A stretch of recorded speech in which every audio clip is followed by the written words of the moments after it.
Welcome, everybody, to the Jim Master Show live entertainment lifestyle talk show series. How's everybody doing today?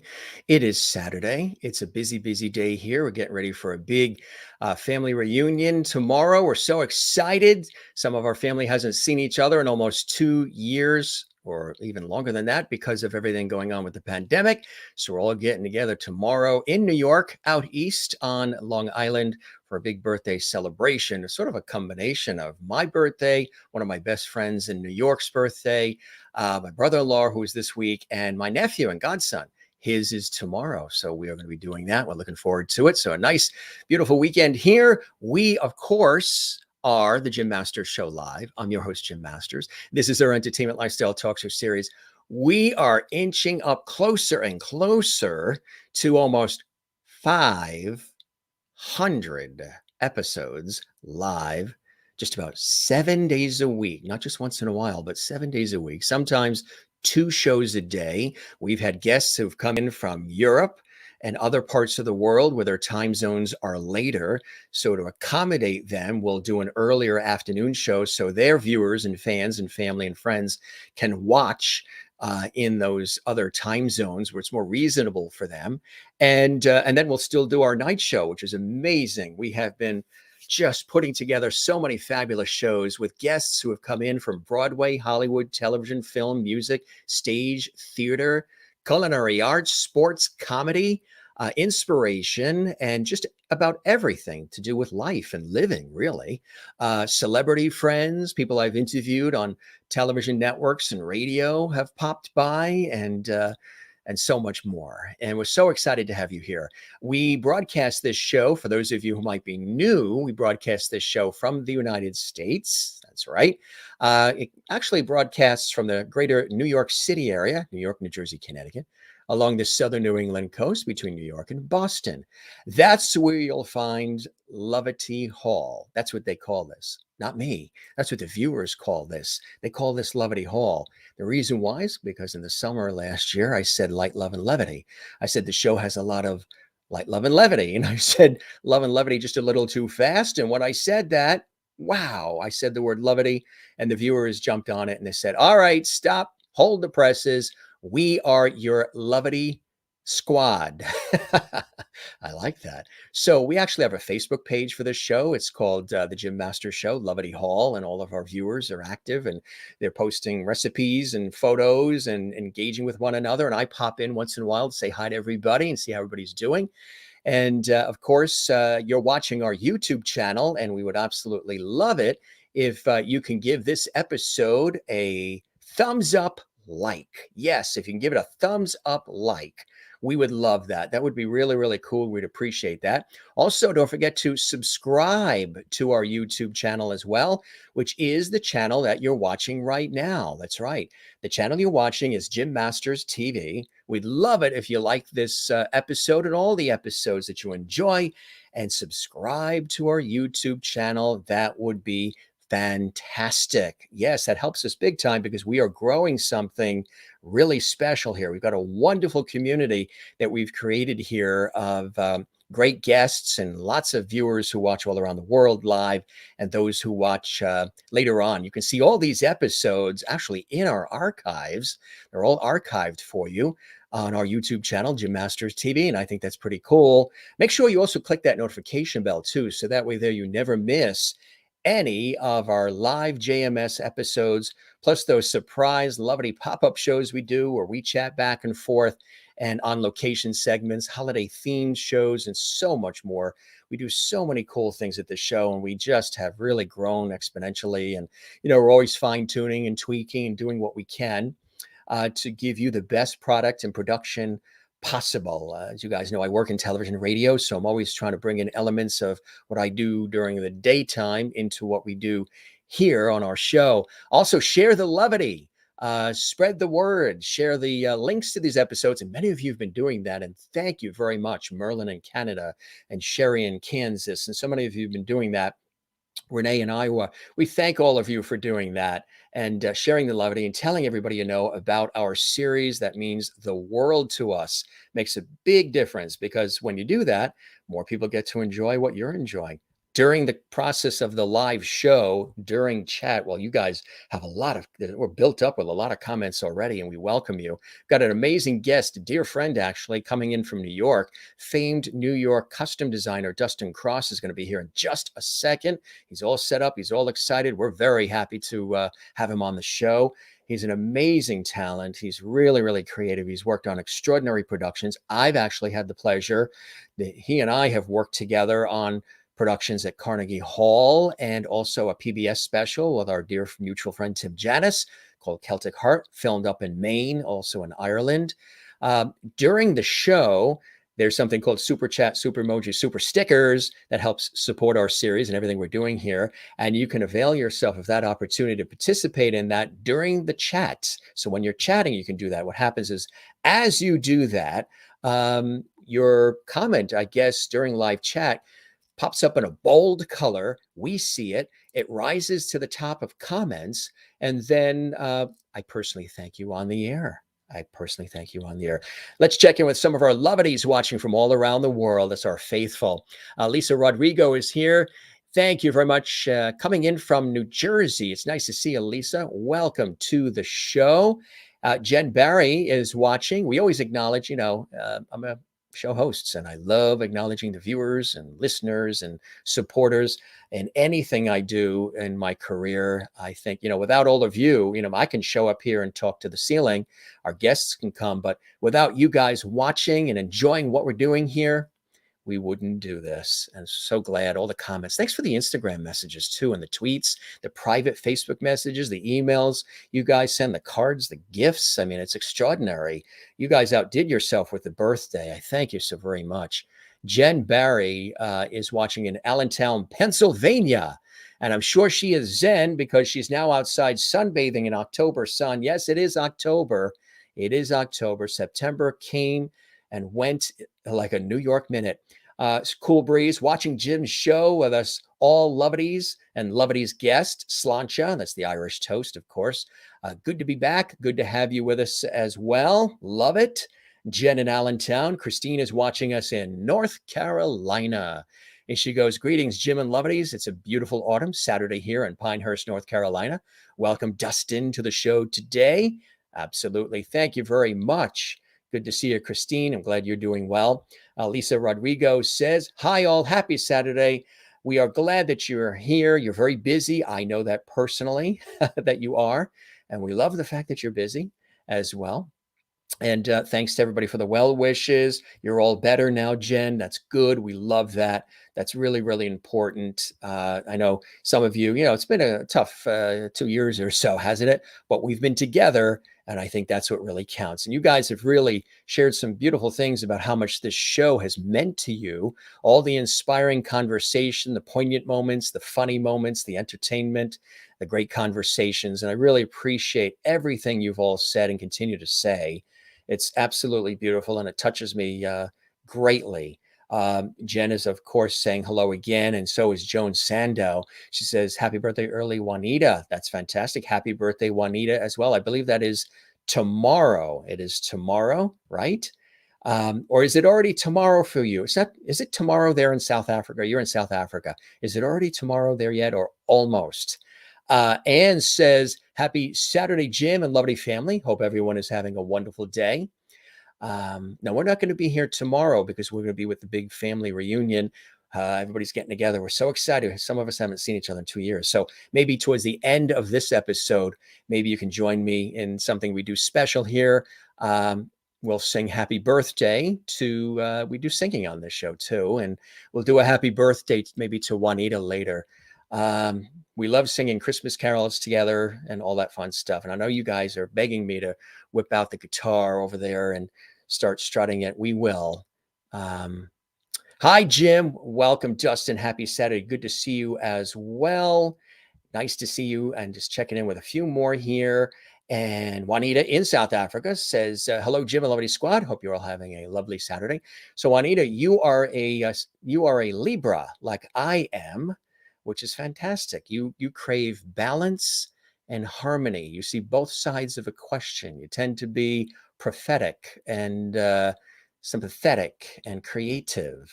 That's what they say about us Libras. And I think I pretty much agree. I'm always trying to strive for balance and harmony. And it's been a little difficult with that in the last 2 years. People like us, Juanita, we probably should have been born on Venus, the planet of love. Merlin in Canada says, good afternoon, Jim and all lovelies. Sitting outside, dog sitting there in Ontario, Canada. I can just envision that. So you're not in your big pink cushy or mauve chair there in your living room, huh?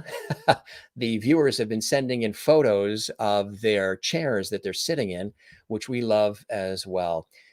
Everybody, thanks for the comments. And Mary Bishop is here from Florida, and everybody that's watching live, and the folks that are going to be watching our episode later on the show. Coming to us right now from New York is, again, a dear friend, a true talent, somebody who's so creative, and he's a good guy.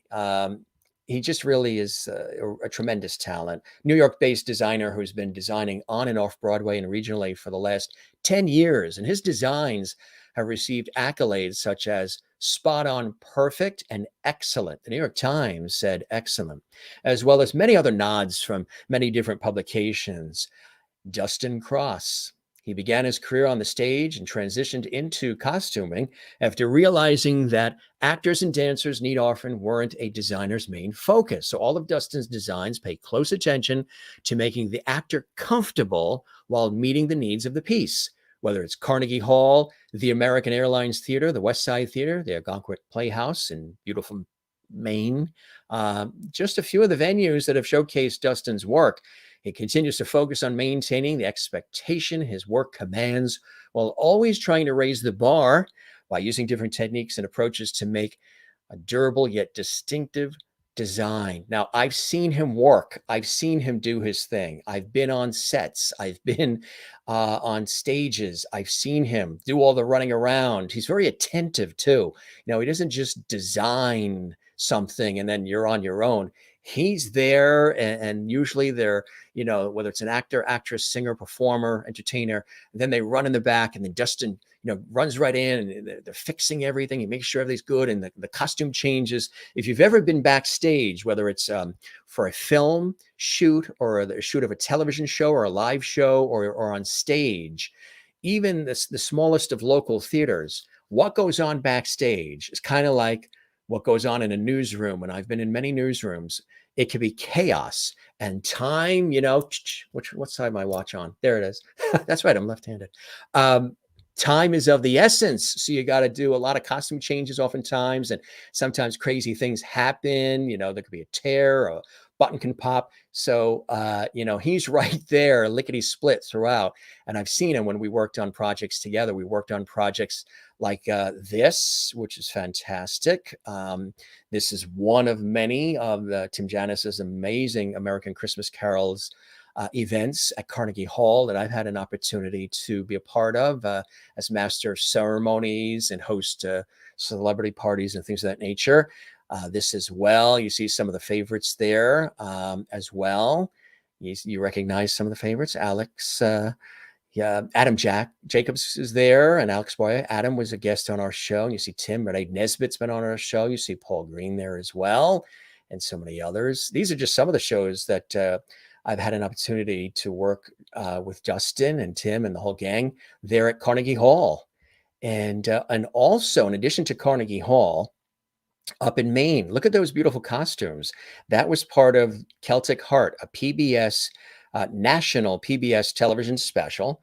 And all of us are there on stage with Tim Janis, and you see some of the favorites who've been here. Renee Nesbitt, the Harp Twins, were guests on our show. Lynn Hillary was a guest. Ella Roberts was a guest on the show. Mimi Goon, she's in the red right next to me. And of course, Tim in the middle. Those beautiful costumes you're seeing are the work of Dustin Cross, and that's just a few of his works of art. Again, he's really, really talented, and we're going to show you actually more of his work as well. We're very excited to do that. He shared some fantastic things with us that are going to be quite exciting. But without further ado, why don't we welcome him? Join me in welcoming our special guest, Dustin Cross, live and direct from New York City. Hey, Dustin, welcome to the show, my friend. Hi, Jim. Thank you so much for having me. It's a pleasure. to the Lovity fam. I mean, I'm reading these comments and I already feel like I'm a part of this crew. So thank you all for what a lovely introduction and just welcome. It was so nice. My pleasure, my friend. Let's check out some of that Lovity coming your way. This is the Lovity wave that happens on JMS Live. Ann Wozniak is watching, one of our faithful in Jacksonville, Florida. Welcome, Dustin. My favorite part of any production is the costumes. So happy to hear all about your designs. Fantastic. Well, Toby in Encino, California says, great fashionista. I love that as well. And she goes, thumbs up, Dustin. Let's see who else is coming. They're all chatting here. Howdy, everyone. Jory Lorenzo in New York City says, hi, Dustin. Lisa Rodrigo, New Jersey says, welcome, Dustin. Juanita in South Africa says, welcome to the show, Dustin. Happy early birthday, Juanita. Yes, it's been a birthday month, too. I tell you, we just did a 4-hour show with mine a week ago Friday, and it was incredible. That's a lot of talking. And Jen Barry says, hey, Dustin, welcome. You're now a Lovity. I love that. She's in Pennsylvania. For the audience watching, I told Dustin how the whole Lovity thing happened, where I just happened to say it accidentally, and you guys jumped on it, love it, and this is our Lovity squad. Merlin's watching in Ontario, Canada, as she's dog sitting outside. Hey, Dustin, welcome to Lovity Hall. She's excited to have you here as well. Thank you. Mary Bishop's in Florida. Hello, Dustin, and welcome. And Juanita says, yes, definitely a Libra. These 2 years were tough. My scales are tired of trying to balance. Yeah, I know. It's been an interesting time for Libras. So all these welcomes coming in here. Christine Clifton, of course, in North Carolina. Welcome, Dustin, to the show today as well. Pretty cool, huh? To have all this love and warmth already, and you've only said 5 words. Exactly. You showed 3 dresses that I've done and 5 words, and I already have a whole new clan. I love it. The Lovity squad. So, how have you been? The last time we saw each other, we were, I know, as I mentioned, we've worked together with Tim and the gang of our mutual friends at beautiful Carnegie Hall on those epic productions. And we hope to be doing that again real soon with Tim and everybody. But we were up in Maine and filming this fantastic public television special, Celtic Heart with Tim, and all of our friends, Lynn Hillary, Mairead Nesbitt, the Harp Twins, Mimi Yoon, Ella Roberts, all of them and more. And you were so spot on with that. And that's the last time. It was a little brisk. I mean, I know you were working with the ladies. You were working with the ladies with their gowns on rocks with splashing waves, and they're holding their flutes and their harps and their violin fiddles barefoot, and you're there making sure everything is looking good for them. How have you been since then? Because so much time has passed, my friend. 18 months has passed, which that's crazy to think about. I have been great. Like everybody else, had my challenges of quarantine, but really looked at the positivity of that. Got to spend a lot of time with my family. We put a pool in their house in Maryland, and there was plenty of pool time. And now we're back in New York, and Broadway is back, and concerts are back. I was the first person to open an off-Broadway show in New York when theater finally reopened, which is The Office, the musical, running here in New York. So it's been challenging, but what a fantastic time to be alive and back in the thick of things. Now, were you spending most of the time? Did you leave the city and stay with the family during the thick of the pandemic, Dustin? I did. It was March the 13th. I was literally on my way to opening night of 6 on Broadway. I was in Times Square in a tuxedo, and Broadway shut down. And I stood there and watched the lights go out on Broadway. And I called my dad and my mom, and I said, I think that I might need to leave the city for these 2 weeks, because at that point it was going to be 2 weeks. And I think I packed 2 pairs of jeans and 2 pairs of sweatpants. Yeah. And 3.5 months later, I came back to the city. Um, That's what everybody thought. And even all the guests we've had on, everybody thought this was going to be something that would be maybe a month, couple months, maybe, as opposed to almost 2 years as it's been. So that was a little bit of a shock and awe there, huh? it really was. It really was. But again, I mean, what a fun time to spend. Not fun time. Gosh, there were so many Quality horrible time things with the happen, family. but that Yeah. family time, I mean, it is irreplaceable.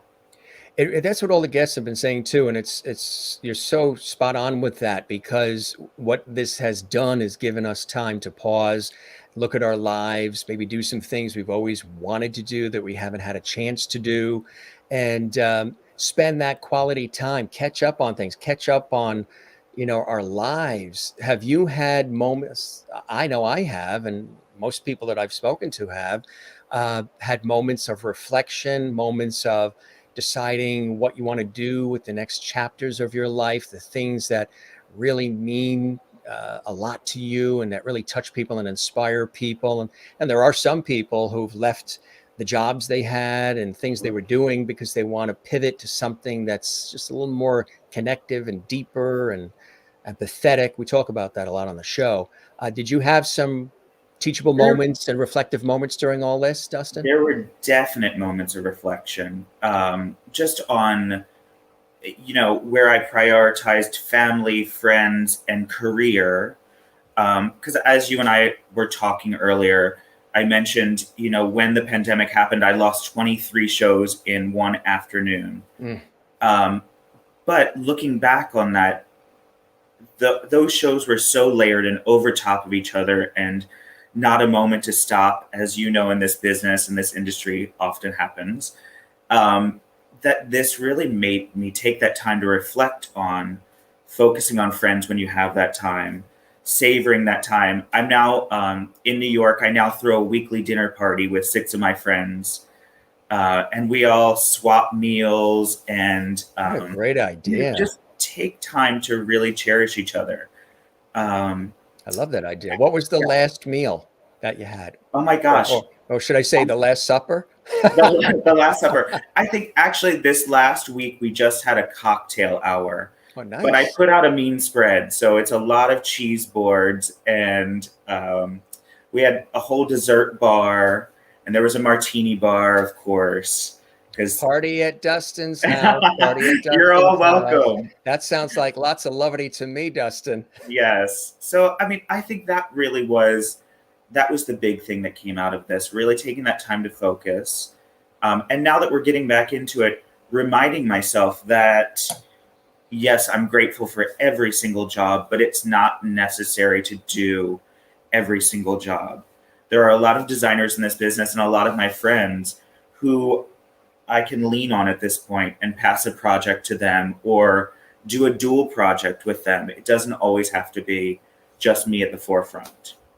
Right, exactly. Which is great. Are you a natural delegator or does it take you? Because I know you're very hands-on. I've seen you on sets, I've seen you at Carnegie Hall, I've seen you in television shoots, and Sure. it's in a good way. You don't get in the way. You're right there as a tremendous support during it all. And you're running around, you and I mean, we're all running around on these events, but you're really running around and it's important to do that.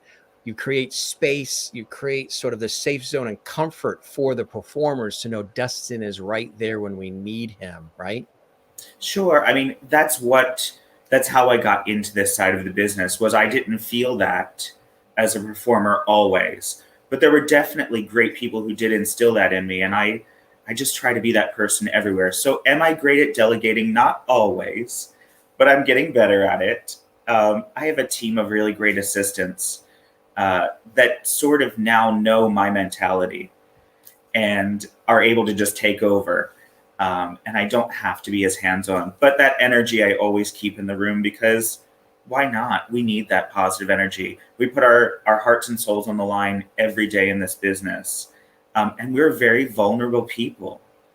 And it's just, it's offering that, extending that hand to somebody, especially when you're putting on clothes that you've never tried on before.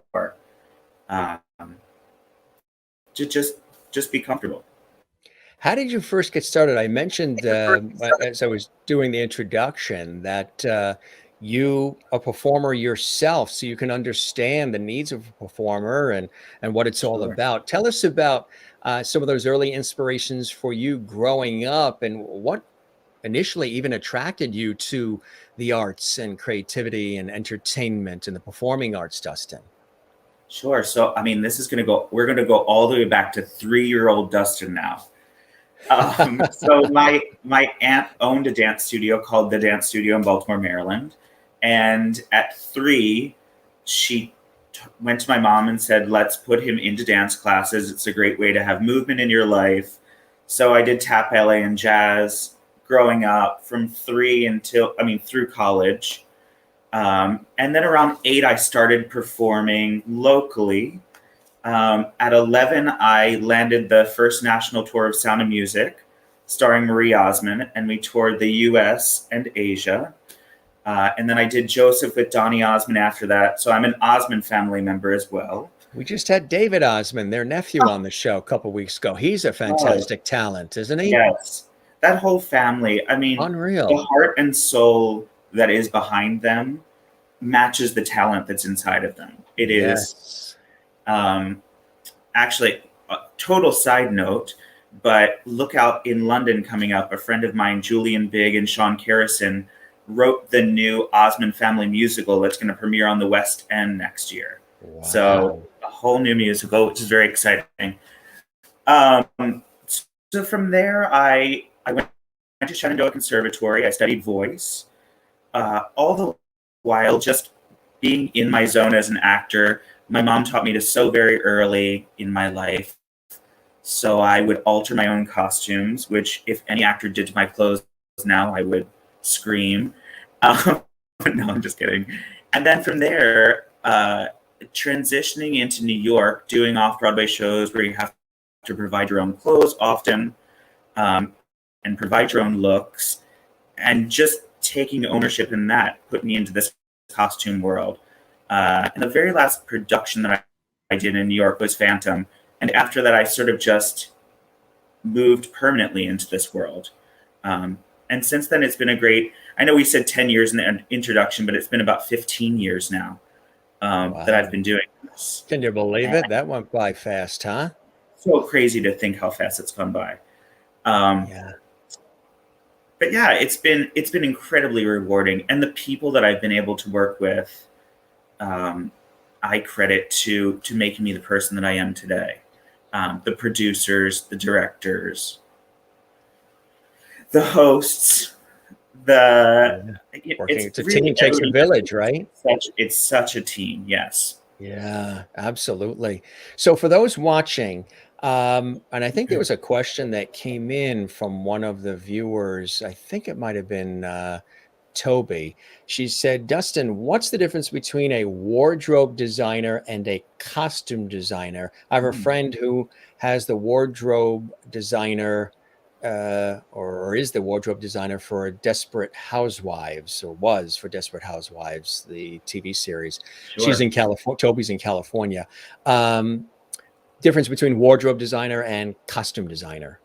I would say, first of all, it's awesome that your friend worked for Desperate Housewives. How cool is that? Yeah. It's the difference between film and stage, really, where that terminology comes from. In film, they call everything wardrobe. It's the wardrobe truck. It's the wardrobe designer. And that's really altering clothes that already exist or adding to them. But also costume designing. They're creating whole projects. But here in New York and sort of in the stage side of it, costume designer has always just been the term. We talk more about backstage as being wardrobe. So there's a costume designer who conceives the production, and then the wardrobe supervisor takes the production over. So I would say that's the only difference, is just where the term comes from. So how does it work for the viewers watching or fascinated by this? When you hear about a production that's happening, how far in advance are you brought in to be able to design the look and the feel? And are there times when it's relatively close to when things are going to be happening too? You have to do it on the fly, or there's changes. At what point are you brought into a, off Broadway, a Broadway production, television show, film, whatever it may be? I would say sometimes it can go upwards of 3 years. I've done pre-production on pieces. And then as little as 2 weeks on shows that come up out of nowhere, and you sort of need these pieces. But preferably, the more time is better for all of us.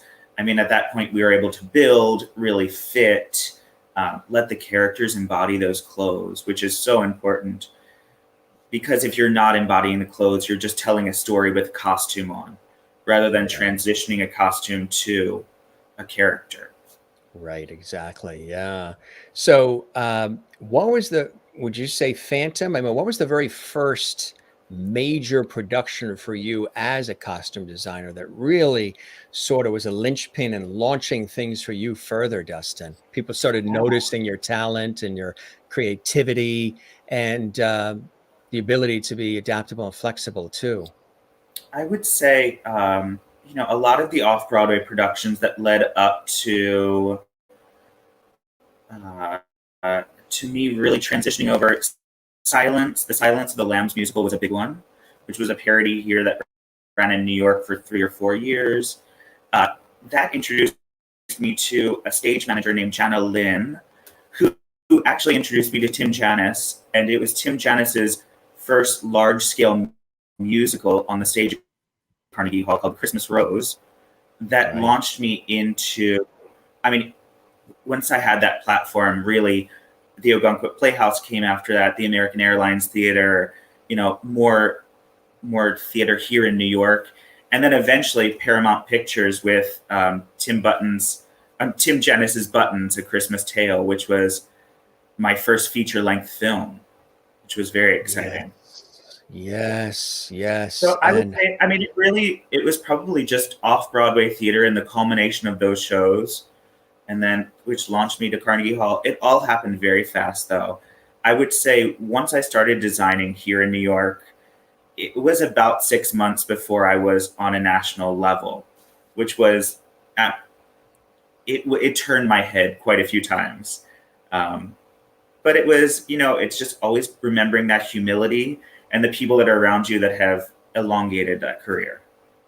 Which is important, right? Exactly. Yeah. And, and then they call upon you again and again and again to do more work and work together. If you do things, in a way where, you're kind, you're empathetic, you're talented, you're creative, you get the job done, which you do, Dustin. The phone rings again. Hey, we've got it. We liked you the last time. Now we need you for another project we're working on. And I've been a big believer in, being kind and rolling up your sleeves and going the extra mile as much as you can to help the production, the project, the event, whatever it is, because we're all helped when that happens. Everybody's striving for the best. Are you a perfectionist in your work? Do you ever get caught up in it having to be perfect, that it stops you in your tracks, or are you loose with that with yourself? I would say, yes, I'm a perfectionist. However, it is that that looseness, that sense of creativity and collaboration that really makes design work. I think if you get stuck in your tracks, you're only getting in your own way at that point. It did take me a little while to learn that. I would say younger in my career or earlier in my career, I really focused on what people thought rather than what I had to bring to the table. And that has grown a lot. That's a common thing in the beginning years of any of these things we do. We're concerned about what's the response, the reaction, what are they thinking? Are they going to like what I'm doing? Right. Absolutely. And now it's more about just creating that collaboration with an actor that fuels that end product, or a fantastic director or a fantastic producer. So yeah, I would say perfectionist, definitely, but in the most positive way. Right. Striving for excellence as much as you can. I want Exactly. to show some of the great photos that we have here from some of the incredible productions, my friend, that you've had an opportunity to participate in, which I know are definitely near and dear to your heart.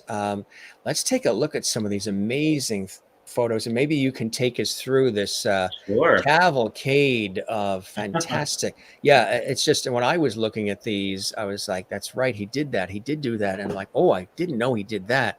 It's really incredible. This one we used in our promotion leading up to this episode. I love this one. Tell us Um, about what's happening here. this is the actress's name is Santina. What a gorgeous, gorgeous woman. This was the regional premiere of The Prince of Egypt by Stephen Schwartz. And this, she plays the princess who comes to marry Ramesses. And this is actually her coronation gown that we had built for her. So that's a completely hand beaded bodice on mesh that's just nude onto her body. The back of this, which I wish I would have shared this picture with you, is this huge golden drape that's all beaded that lays. And she rode on stage. So the theater itself is Tuacahn Amphitheater. The stage is the length of 4 football fields. So they rode a full-size barge on stage, full Wow. rushing water from the waterfalls in the canyon, and this gown was center stage. It was quite spectacular.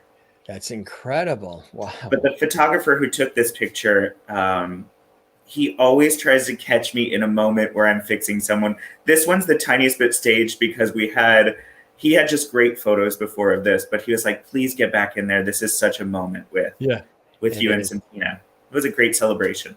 Well, it also looks the way he captured this moment the first time I saw this, it's a look of pride. Hmm. Also a pride. You're proud of the performer, but and how they're coming across in your design, but you're almost. It's as if you're, you know, a fantastic baker, and you've been tasked with creating this fabulous cake for some major wedding or big event, and you've Sure. worked hours and hours on it. Now you're putting the frosting in the top, and and you look at it like it's like a child. I'm Yes. sure it's like a child to you in so many different aspects, some of the similar types of feeling, right? It really is. I mean, especially when you get to these photo shoots for these costumes that you've worked months on, and just the pride that the entire team has at that moment. Yes, absolutely right. And here's another incredible one here. Uh, this is a brand new musical. It's called Fairy Tale Christmas, which was also at Tuacahn, and they're indoor theater. So, how many people are in the show? 1, 2, 3, 4, 5, 6 people in the show. They play both the hero and the villain of their story. So all of these costumes that you see are magneted down the center, and they're able to flip to princesses or princes and back to these evil characters that you're seeing here. It was quite a challenge. We teched this show for 2 weeks, but it was so worth it. And they've ran that show, Wow. I think, every year for the last 3 years there. Really? Yeah. That's incredible. Anne Wozniak is watching from Florida. She wanted to know how much the headdress weighs in that other picture that we had In showed. the Santina picture, it's actually fairly light. If you see, look, I'm pointing to the screen like you all can see me pointing to the screen. The wings that come off the side here are actually foam. And this center section is called warbler, which is a plastic that's able to be melted to form those shapes. So that foam, so that it doesn't crack, once it's shaped into these, it's actually dipped in a foam plastic and then it holds that shape. So I Oh, would say wow. no more than 5 pounds. It So was still comfortable. yeah, she says, love these. And Juanita says, beautiful costume. Thank you. Yes, I love it. I love it. And here's some more, folks. If you love what you're seeing there, we got several more for you to look at. Very visual episode of our series here, gang. Prince of Egypt. Yep, that's Jacob Dickey, who is now playing Aladdin in Aladdin on Broadway. That's right. Um, the reason I sent this to you, you think of costumes as being these huge, elaborate things. Yeah. This took just as much work. That skirt is 25 yards of hand pleated material. It's hand pleated silk that went into that skirt. And he has 4 or 5 of them in the show. And at one point, the director said to me, "They're all white. Why are they all different?" And I was like, "Because we're telling a complete story, correct?" Yes, okay. But no, it's just, I mean, the costume artisans who are able to take a design that comes from my head and turn it into this. Uh, it's Yeah. it's so humbling still. And you were working closely, I guess, with the people that are doing the stitching and sewing and building and creating it, right? Putting it together once they get your Sure. designs. With this show, I think they worked for about 3 weeks before I got there. And then I was with them every day for 3 weeks after that. But Prince of Egypt was an exceptional show. It was 18 stitchers who built these clothes, over Wow. 350 costumes, 2 milliners who built the headdresses. People built shoes for this show. It was a team of upwards of 30 building this show. That is amazing. Yes. Wow. Here's another great one. Look at that. Oh, this is Darius Harper. This was the first regional production of Kinky Boots. And the story behind this gown is he's the only person in the show who sort of wears floral print. And he turns this factory on its head and makes these people believe in themselves. And then you saw floral come more and more in their clothing until the culmination of this moment where he's just realized that he has to live life for himself and take Wow. instead of having to solve everybody else's problems. That's really, And yeah. it's a beautiful moment. How long did it take to create that one, Dustin? I want to say this was on the faster side. This is a regional theater production. So we probably only had about 4 weeks to do this. And on 4 top weeks. of that, Wow. yeah, on top of that, we're building all the finale costumes, painting, hand painting boots. This one I was very hands-on. You're hands-on with that one. Then there's Spamilton. Ah, People know that one, huh? this is the production that was at the Chocolate Meunier factory in London. Because it's been all over the place now. We're actually looking to move it to Sydney, Australia in the upcoming year. But yeah, the parody of Hamilton, which we thought was going to run for 2 weeks.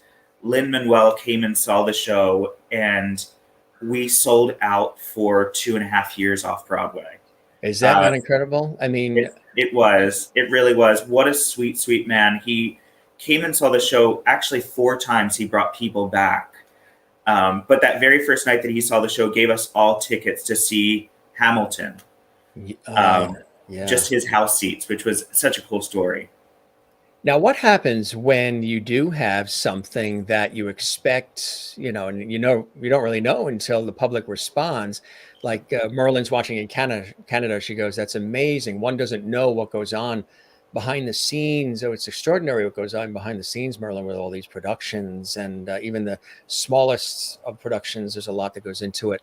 But if you do have something where you're sort of figuring, maybe it'll last a certain amount of time, and then it runs and runs and runs and runs. Sure. Scheduling wise, how does that work? You're still with that production, have to tend to that production, but then there's others calling you for other things they want you to design and get involved in. How do you balance all of that sometimes? So that really, once a production opens, I'm able to step away from the production. Always involved, just like The Office New York has been running for 3 years now. I receive a show report every single night. If there's a costume issue that the wardrobe supervisor can't handle, I can step in and help them through that. But for the most part, they take ownership of the show, and that's what is great about. I always say it takes a very, very special person to become a wardrobe supervisor, but essentially they're my eyes, ears, and hands on the ground when I'm able to. So that's how that really happens. If I had to be with every production every day, there's no way I would be able to do it, Jim. I wouldn't see you any longer. I would not be on the show right now. You would be the clone. You're the clone. Exactly. You're the This is a cardboard clone. cutout. It's a hologram. Yeah. Cross clone. But I bet you Yes. would be the one that would design it, wouldn't you? You would design Well, at your least own they'd be clone. closed well. Well, if I'm going to get a clone, I'll have you design it because I know it'll be spot on. Perfect. And with my schedule, there are times when the clone could be used for sure. You mentioned The Office as well. Now, of course, people know The Office from NBC, that great television series, but of course, it made it to stage as well. Tell us about this. This is actually the very first cast of The Office. So it's The Office, a musical parody. So it takes your favorite scenes from The Office and sort of winds them into this story where Michael Scott, who in this situation is played by a woman, really takes the day and goes all the way through until he leaves the office at the end of the series. But it's every single one of your favorite moments. The fans love the musical. Quite a few of the cast members from the original show have seen the show and have had nothing but great things to say. So it's been fun. But here you have Pam, Jim, Dwight, and Michael Scott. And we try to play as close as we can to the original costume design. Here's another one. Oh, this was West Side Story at the Ogunquit Playhouse. Fantastic cast.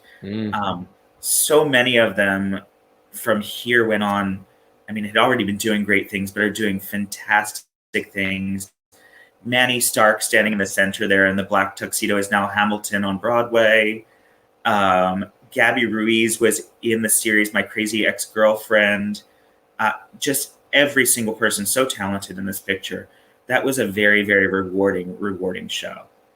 Absolutely. And now West Side Story is celebrating its anniversary, marking the original, was it like 50 years or something, I believe? It is, yes. Right now we had George Chakiris on the show, who was, in the original, and Sure. he was a delight. Yeah, he was fantastic. He got up for a moment to bring the Oscar over, and it was kind of cool. Well, I don't have an Oscar here, but someday soon. Hey, you know what we say, my friend? There are Oscars, there's Tonys, there's Tellys, there's Emmys, there's Peabodys, there's Grammys. But once you get a Lovity on the Jim Masters Show live, are your feet, I mean, they've already said you're a Lovity, and I know you are. So you're a Lovity, you're part of the Lovity family. Are your feet tingling right now, Dustin? They are. That's perfect. Here's another great shot. Isn't that cool? This was West Side Story. That's the Dream Ballet. This was not the Ogunquit production. This is... Oh, Tim's watching. Hey, Tim. Hey, Tim. My friend Tim Janis is in the house. I think he's still... I don't think he's in Maine. I think they're in New Mexico right now, I believe. They did. They went back across the country. Love you guys, too. Love you so much. Sending a lots of love to Tim and Elizabeth from your friends here at the Jim Masters Show live. Good to see you, Tim. Hopefully we'll be all working together again soon. Wouldn't that be nice? Yes. This is the West Side Story Dream Ballet at the Wick Theater in Boca Raton, Florida. Very nice. Another great cast. Joan Sando says, wow, what an amazing artist you are, Dustin. A couple of questions even came in. Merlin in Canada says, Dustin, what happens to the wardrobes when the show is finished? That's a great question. So once the show is up, the producers then own the clothing. It goes into a storage. Sometimes they sell pieces that the cast loves to them. Sometimes they give things away. If we know that we're going to bring a show back or we're going to tour a show, it automatically goes right into storage, is cataloged. But yeah, I guess there's a couple different options. I definitely love when a cast member asks to buy something from the show, because that means that they loved it so much that they want it back in their life, or want it in their life always. So that's always a compliment. Do some of them ever end up in museums like a Smithsonian or others when it is a really prominent role in a major production? Or like here in my home, Once we Good, wrapped good. buttons, Yes. I have Angela Lansbury's blouse and costume here in a shadow box in my home. So when Mm, you come in my front door, it's the very first thing that you see. mm. Because I thought, when is the next time I'm going to get a custom costume that I built for Angela Lansbury given to me? And thank you, Tim and Elizabeth, for that. What a great and amazing gift. That is absolutely beautiful. Yeah, that is a gorgeous gift. And again, you know, Um, you're involved in that amazing production. Gang, if you have not seen that, I saw it. We were, you know, all invited to the screening with everybody, but what a heartwarming story. What a beautiful story. And one of my favorite, and he's still on my list of people that I would hope to come across and have a opportunity to have a conversation with, and you got a chance to work with him, is the incomparable Dick Van Dyke. I've always had such great respect for him and his comedy and his timing and just his way. And so if that ever happens, that would be a blessing.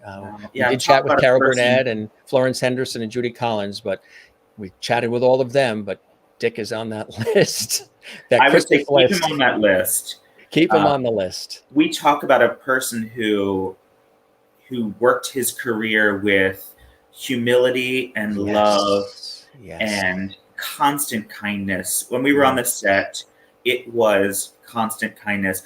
I like to tell a story to my friends. We had a baby on set in the shoot, the most gorgeous baby in the world, but the lights really bothered them, and nobody could stop this baby from crying at one point. And Dick Van Dyke walked on set, walked over to the baby, smiled, didn't cry again for the rest of the shoot. And it was like, well, that's a heart. You know, the baby recognized that. Did he start singing, "Put on a happy face"? The man sang and danced the entire Mm, time.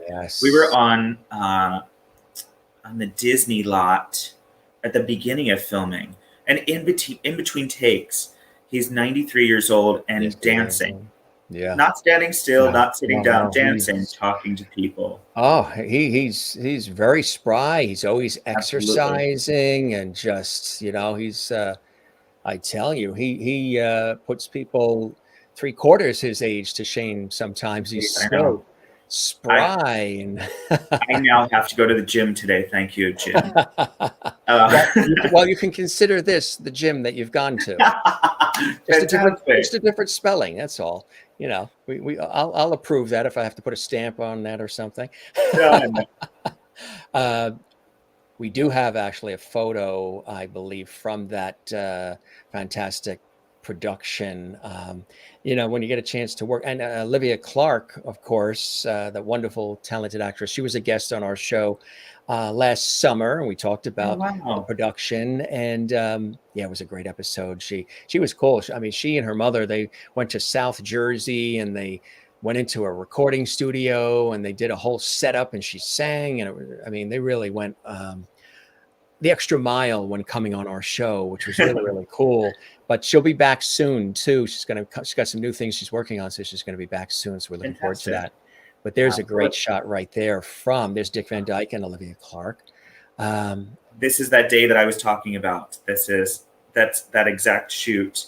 Um, that was that first singing and dancing shoot where we were on the Disney lot. Um, Really and wow, incredible, that huh? was I think that was the first day we were all together as a team. But it was Yeah. a day you'll never forget. I mean, to start And shooting at, I want yeah, to say we started as early as 6 a.m. yes, Um, and wrapped around 6 p.m., but had a lot of nobody ever fun. complained. It was beyond fun. Well, too, also beautifully shot. I mean, I can't tell how many people I've told about it, and we, you know, have sent copies to bought copies and sent them as gifts to everybody. But the cast as well, extraordinary. In addition to, and I know Angela Lansbury was somebody who came in, you know, sort of late in the game, which Sure. was fantastic. Um, and all the music, you know, Tim's fantastic arrangements and you know, throughout that, and beautifully done, just cinematic quality exudes, you know, Lots of love in that. Lots of Sure. love. Anne is And how, asking. sorry, go ahead. Yeah, go ahead, Destiny. You were gonna say I something? was just going to say, how often do I have my coffee on in the morning and Tim is just playing in the background? And it's instantly recognizable. Or I'll be in a store in Maine, where Tim originated or lived for a long time.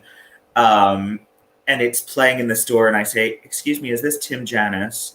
I mean, Yes. down to here in the city, and I told Tim and Elizabeth this, and please don't look too close to them right now, but the woman who does my eyebrows plays Tim's music while she's with all of Oh, her clients. yes. Yes. Because, His I mean, if music you're having your hair pulled off your face, why not listen to something soothing? or tooth extracted or something. Yeah. No, Exactly. it has. I love that.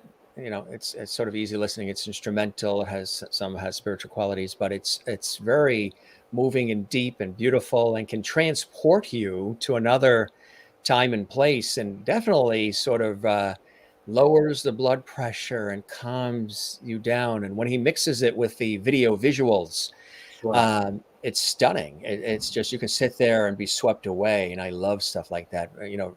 Very much a talent as well. And Tim and I have known each other. It's a small world. We've known each other a long time. I mean, I'm talking, it's got to be at least almost 20 years now, maybe 15, 16, 17.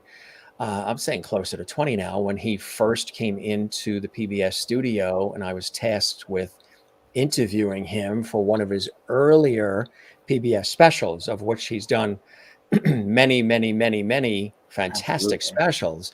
And we've had a blessing to be a part of several of them. But we stayed in touch.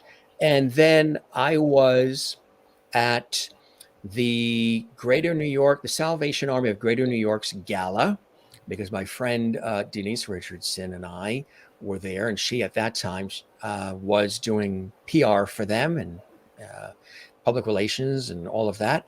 And she and I have been co-hosts at WNET 13 for great performances and other PBS specials. Sure. And I went to the gala, and Tim was there. Tim was there. Elizabeth was there. Sir James Galway was there, who was also part of American Christmas Carol. Remember when he was there? And he was a guest on our show. The Galways were here, and we loved having them on the show too.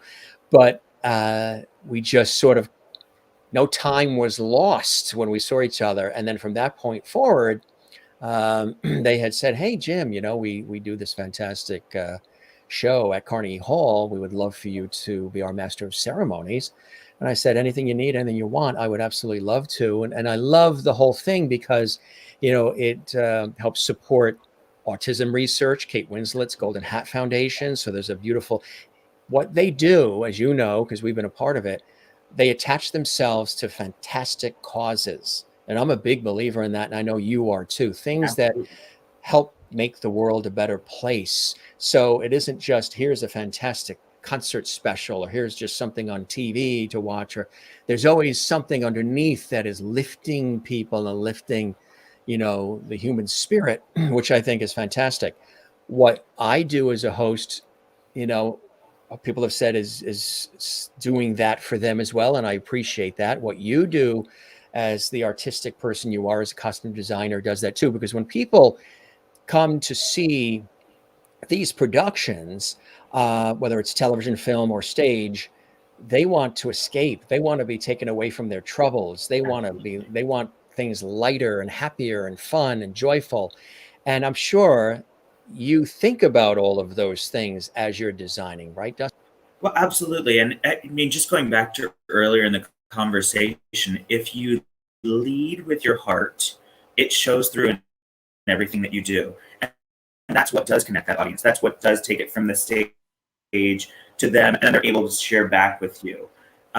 It's the whole reason that we're all in this business, is to share. We have something as artists that we want to give to people. They have something as patrons, as audience members, that they share back. It's an energy. It's a give and take. And that's really what Tim is so great at as well. Just sharing that heart and giving that out. Yeah. Also, another thing that I've learned from him, and I sort of take into every situation that I'm in, is that preaching positivity, always finding that Mhm. positive notion in your Yes. work, in your surroundings, and making sure that the people around you are able to feel that they're then talking about that positivity, and it's passed on as a chain reaction. All about it. We talk about it all the time here on the show. It's really, really important. I'm big into inspiration, kindness, empathy, Sure. and lifting people up in my professional work and this show as well. And not even in the work, just in life. You know what I mean? It doesn't even have to always be when there's a television light on you or when there's a spotlight on you on stage. Just in life in general, to be that way, to be kind and to be empathetic. And that's what I keep saying on the show is I hope that, when we rise out of this craziness we've been involved in the last 2 years, that we do come out of it kinder and more empathetic, less divisive, more loving, more unified. I think the earth spins a lot smoother on its axis when things are harmonious to the Absolutely. best as it can be, Absolutely. so that's my hope. I'm hoping that that's what happens. So, you got to have hope. Exactly. I was going to say sing it. Yeah, Um, yeah, right. there are so many comments over here. I'm literally watching this like roll along. Yeah, this is I tell you, that's why I love this, what we're doing here, because we've created this fabulous international community of people. Some know me from my work on television and radio over the years. Some have discovered this for the very first time. And it's just an amazing thing. And I love doing it. It's a heck of a lot of work because, what we put into these productions and the fact that it's just about 7 days a week. And sometimes we do 2 shows a day where we have guests overseas. It's a lot. What makes it a lot is I, like you, like Tim, like anybody, I want a certain feel to it and a certain look, and I want everybody to feel welcomed. And there's a certain production value that I strive for and aim for because of my TV background. I didn't want to just throw on the lights and just do anything. Anybody can do that. I just wanted to do something that really impacts people in a certain way. And the comments are fantastic. We have more photos, we got video, but I want to see some of the questions and comments coming Just in. before we get away from that, I want to Yeah. say you have succeeded, my friend, in everything that you just talked about. It's phenomenal. And the show, I watched the episode last night, and his name just left my head. Joshua, What singer, actor, younger guy. was it? Matt Provenza the other night? Yes. I was going to say the name started with a P. Maybe it was the last name. That's awful that I can't remember this name right now. I should have never brought this up. Matt was on 2 nights ago live. Blonde. Anyway, I was going to say the interview was fantastic. But you enjoyed the laughter between the two of you was fantastic. And now I'm going to have to text you later and say, this is the name, and I'm so sorry I forgot this. But no, that's fine. That's fine. No, levity, like I say, the show is a lot of light, love, and levity. And that's big for me. Yes. Let's see. We had gossip columnist Rob Shooter on. He was on. Robert Bannon was on from Saturday Night Live. Actor and singer, photographer Jeffrey Hornstein was on. Freda Payne, Don Most from Happy Days. Right now. Almost, would you believe, almost 500 episodes. That's so amazing. I can't believe. Yeah, it's really, thanks for those kind words. And as my father has always said, Dustin, whenever anybody says something nice to you, please ask them to put it in writing and address it management.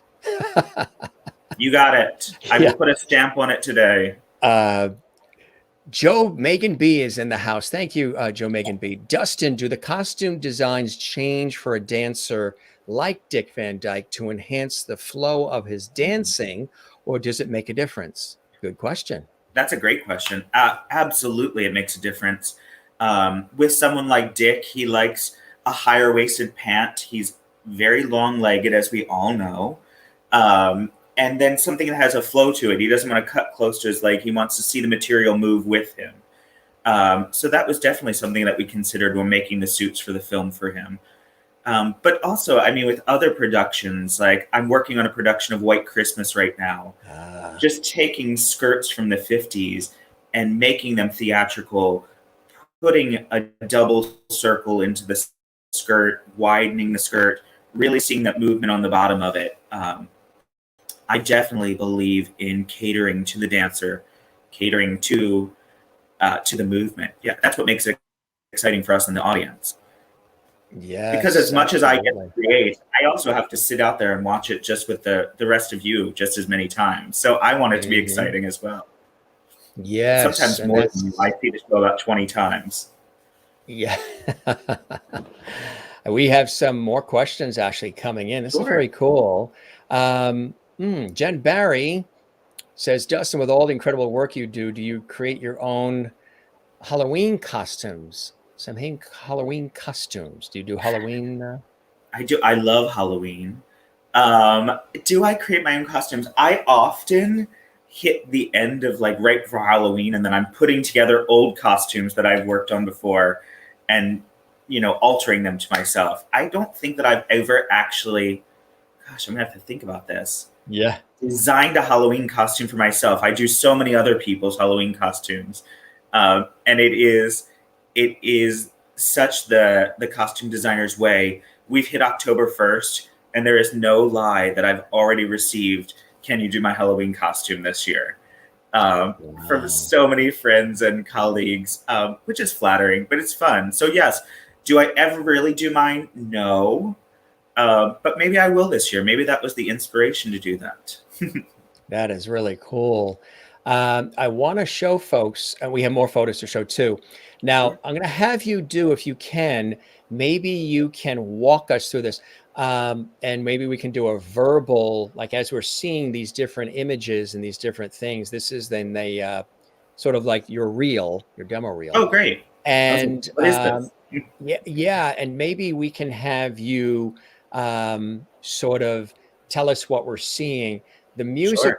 music we can't play only because it shoots out a copyright claim on YouTube. We tested it earlier and it Neat. goes copyright from I don't know where it was from, but whoever the song is, I think it's from Putting It Together, yeah, which was on Broadway, yeah. So they starring have Carol Burnett. Yeah, yes. So they have. So what we can do is we can show it, and the audio can be us talking about it.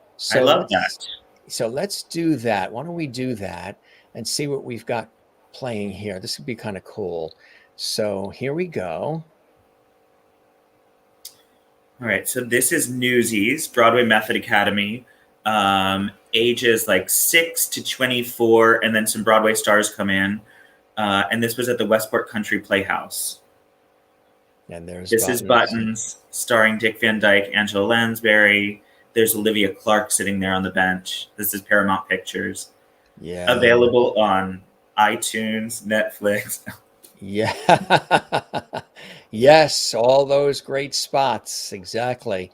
And let's continue. Again, it really is. I mean, you look at that smile. This is Spamilton. This was the Chicago company. But again, we've been in New York. We had a sit down in LA, Chicago, London, a national tour going. This is Heartbreak Hotel, which is the sequel to, or the prequel to $1 Million Quartet. It is the life of Elvis. It started at the Ogunquit Playhouse. We went to Chicago, and then we had a production that ran in Las Vegas on the Strip for a little while. Very nice. So folks are tuning in. These are just some of the many productions Dustin has designed for. And here's some more. I mean, look at these. Look at the outfitting. Look at the costumes. I mean, it's fantastic. That's Eddie Clendenning, who was nominated for the Tony for playing Elvis in $1 Million Quartet. This is Tuacahn Amphitheater, just showing you how large that stage is. This is the Little Mermaid that I redesigned for Janie Walsh Weber from Disney. Directed this production. Ah, so nice. Really, really nice. This is $1 Million Quartet at the Engelman Theater in Long Island, where Jim is going tomorrow. Yes, to the island. Not in the island, but on the island. Exactly, on the island. Yeah, great show. This is that West Side Story at Ogunquit Playhouse. Just the color and movement in this show was phenomenal. Every department worked overtime on this show. And that Algonquin Playhouse is up in Maine is so Love fantastic. it there. I was just there. I just did Margaritaville for them. Oh, that's the right. regional premiere. This is Fairy Tale Christmas, which was that slide that we saw earlier in the show at Tuacahn in the Hayfen Theater. Those projections. I mean, just look at all this. God, stunning. So now, when you're doing the designs, are you working? Are you the sole designer, or are there other designers working on other designs along with you with certain productions? As the costume designer, I just design. I'm the sole designer on costumes. There's a scenic designer as well, a lighting designer. But yeah, it's just me. But you're doing all of this. Exactly. This is all of my brain that you're watching right now. That is incredible. I mean, it really, really is. I mean, because you have all these performers, and all these different looks and styles. Well, that's what makes it exciting. I mean, I get to create worlds of my own every single day. This was Sister Act at Ogunquit Playhouse. It was the regional premiere. It went to the Gateway, to the Wick Theater. This was Joseph with Kayla Settle from The Greatest Showman, and Clay Aiken as Joseph. Clay Aiken, yes. This was Prince of Egypt. Oh, yeah. Just, I mean, look at the scale of that stage. Jacob Dickey. The performers were fantastic. They have fireworks on stage. There are live animals on stage. It's a gigantic show. This was Billy Elliot. This is the first time this was ever done regionally. We did the premiere of it at the Ogunquit Playhouse and went to the Gateway Playhouse. Such a moving musical. Look at that shot. That's it's cool. Flying, right? Did you get to do that, Dustin? Go up on that. You would not catch me dead in that thing. You have to test out the aerodynamics of the costumes, right? Absolutely not. That was a fun journey. Yes, that was really cool. I love that. That was awesome. You would never catch me in one of those flying rigs. There are so many shows now. I did a production of Witches of Eastwick when we reworked the script to try and make it an American tour, which is still not good. Maybe it will happen one day.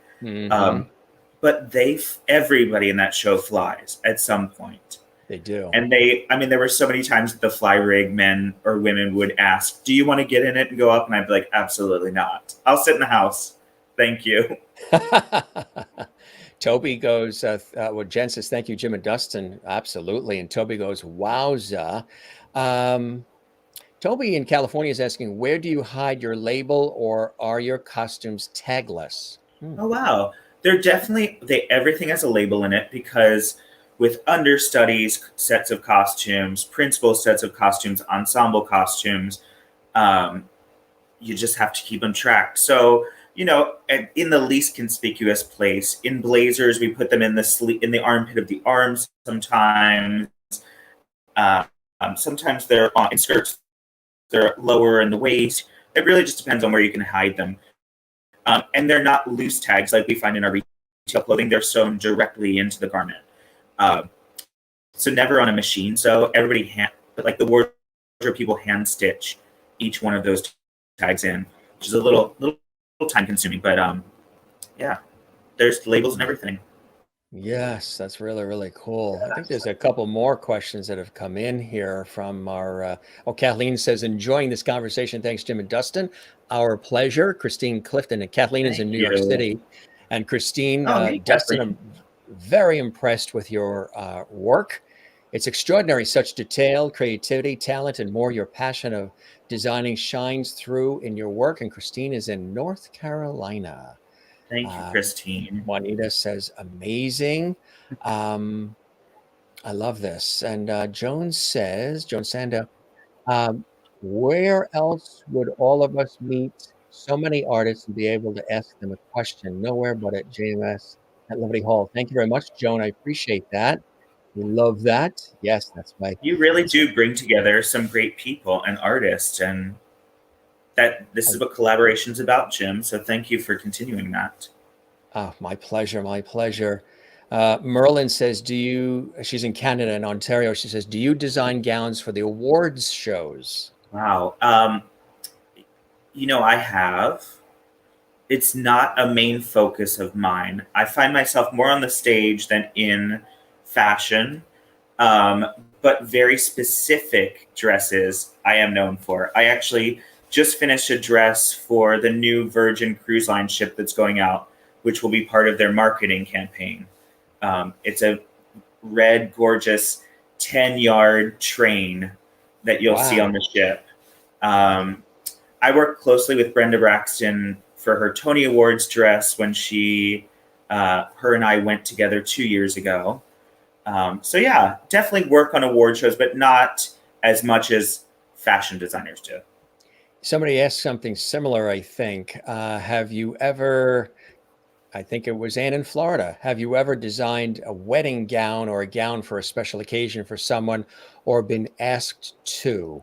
Are you putting in a request for your granddaughter there in Florida, Anne?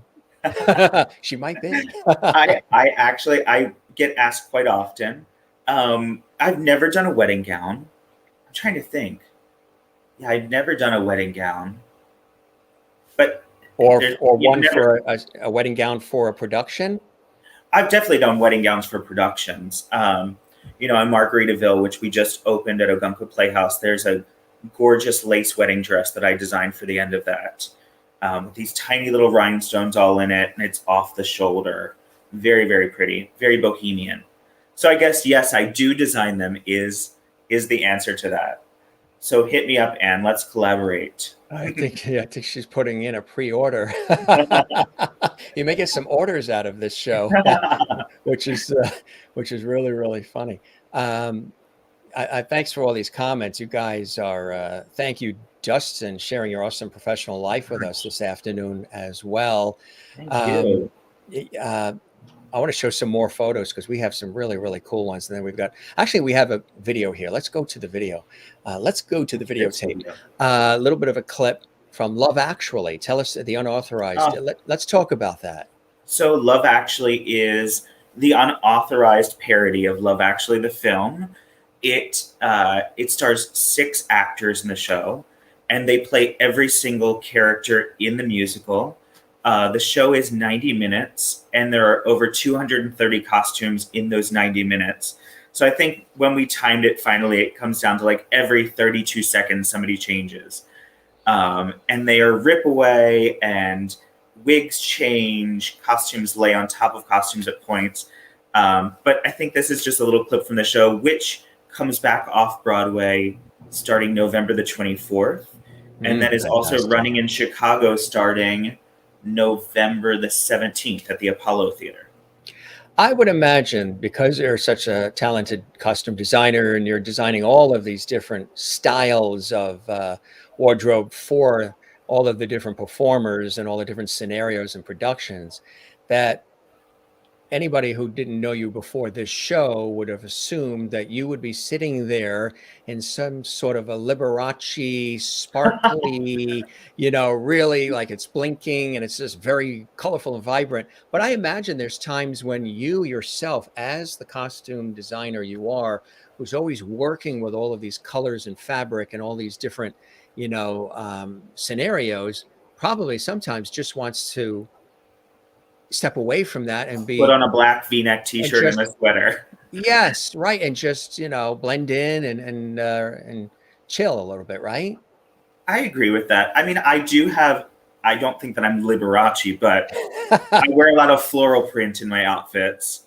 So I'm known for floral print. I wear a button up quite often. You're seeing me in a very Saturday relaxed outfit. Perfect. So, but yeah, I guess I don't wear that out outwardly. Yes. Exactly. I like to see my creations on stage, not necessarily in my real life. So here is the unauthorized parody of Love Actually. It's just actually a trailer, like a little clip, but you can see Yeah. some of the costuming in it, and it's really cool. Here it is, gang. Is it Love Actually? Everyone's favorite Christmas movie is coming to the New York City stage this holiday season. Love Actually, the unauthorized musical parody, is based off the beloved movie, reminding everyone that if you're alone this Christmas, not to worry, because as Billy would say, love is all around. Buy your tickets now at loveactuallyparody.com.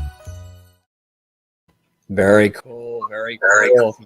Very cool. You know, what's great about that is it becomes a love letter to the original designers of the film, because I get to sit there and lampoon their designs. And it really is it's a love fest for what they were able to create. Yeah. Yeah. And that's a great thing, right? When you get a chance to pay homage, to pay tribute. Speaking of that, who are some of the designers that you've always been inspired by, that have always, impressed you, and maybe you've had a chance to be mentored by them or meet them? Sure. The Bob Mackies. I mean, tell us course. about some of them. Yeah. I will say early, not mentors, but inspirations are definitely Erte. I love the form of his art, of the way he made a gown fit. So that's a great one. Bob Mackie is definitely where I get a fashion flair from. I met him. I was seated at the Tonys 2 years ago next to him for dinner, which was so much fun because we spent the entire dinner together being able to talk about fashion. And of course, because I was so nervous, I began to sweat. And I was wearing this black tuxedo with this gorgeous black Lurex shirt. And I said, "I'm so sorry, I'm so hot." And he said, "Of course you are. You're wearing a plastic shirt," which is very funny. But I was like, "Bob Mackie, you weren't wearing white." Exactly. No, Bob Mackie, yes, definitely. I mean, you talk about someone who was a visionary and able to see shapes and how they worked on people's bodies, and then find comedy in that with Carol Burnett. And with the Chair Show. That's Gone with the Wind, with the drapery rod and her coming down the stairs in that episode. Was like, yes, that is classic. I would say a designer that is working in the business currently and is a mentor to me and a huge inspiration is Greg Barnes, who, of course, designed most recently Aladdin, Pretty Woman, Follies. The list of his Broadway shows go on and on. The Drowsy Chaperone. He speaks the language of elegance in every costume that he touches. It is the detail of putting rhinestones on a hem where most people don't see it, or changing buttons for an actor to make them really feel their costume. He's just a very, very special person. Those are great names that you've listed there, my friend. Thanks. Yeah, really, so much so. We've got some more cool, we actually have another video. Let's show this other video too, and then we've got some more incredible photos of your work. This is Forbidden Broadway Next Generation. Oh yeah, this is the most recent iteration of Forbidden Broadway. I have designed 4 versions of Forbidden Broadway now. Alive and Kicking, Comes Out Swinging, Spamilton, and now The Next Generation. Again, a parody, but such a love letter to Broadway and the people who make it what it is. Yes. So this is Forbidden Broadway, The Next Generation. Fantastic. All right, here it is, gang. Enjoy. Again, it's just another little quick clip here, sort of like a trailer, but enjoy it. And look closely because, again, all these designs are this man's right here, Dustin Cross. We're the next generation. We said what we had to say. So top folks, glad you got the jokes at our theater goer soiree. We're the next generation. We rule the planet today until the next generation is born and blows us away.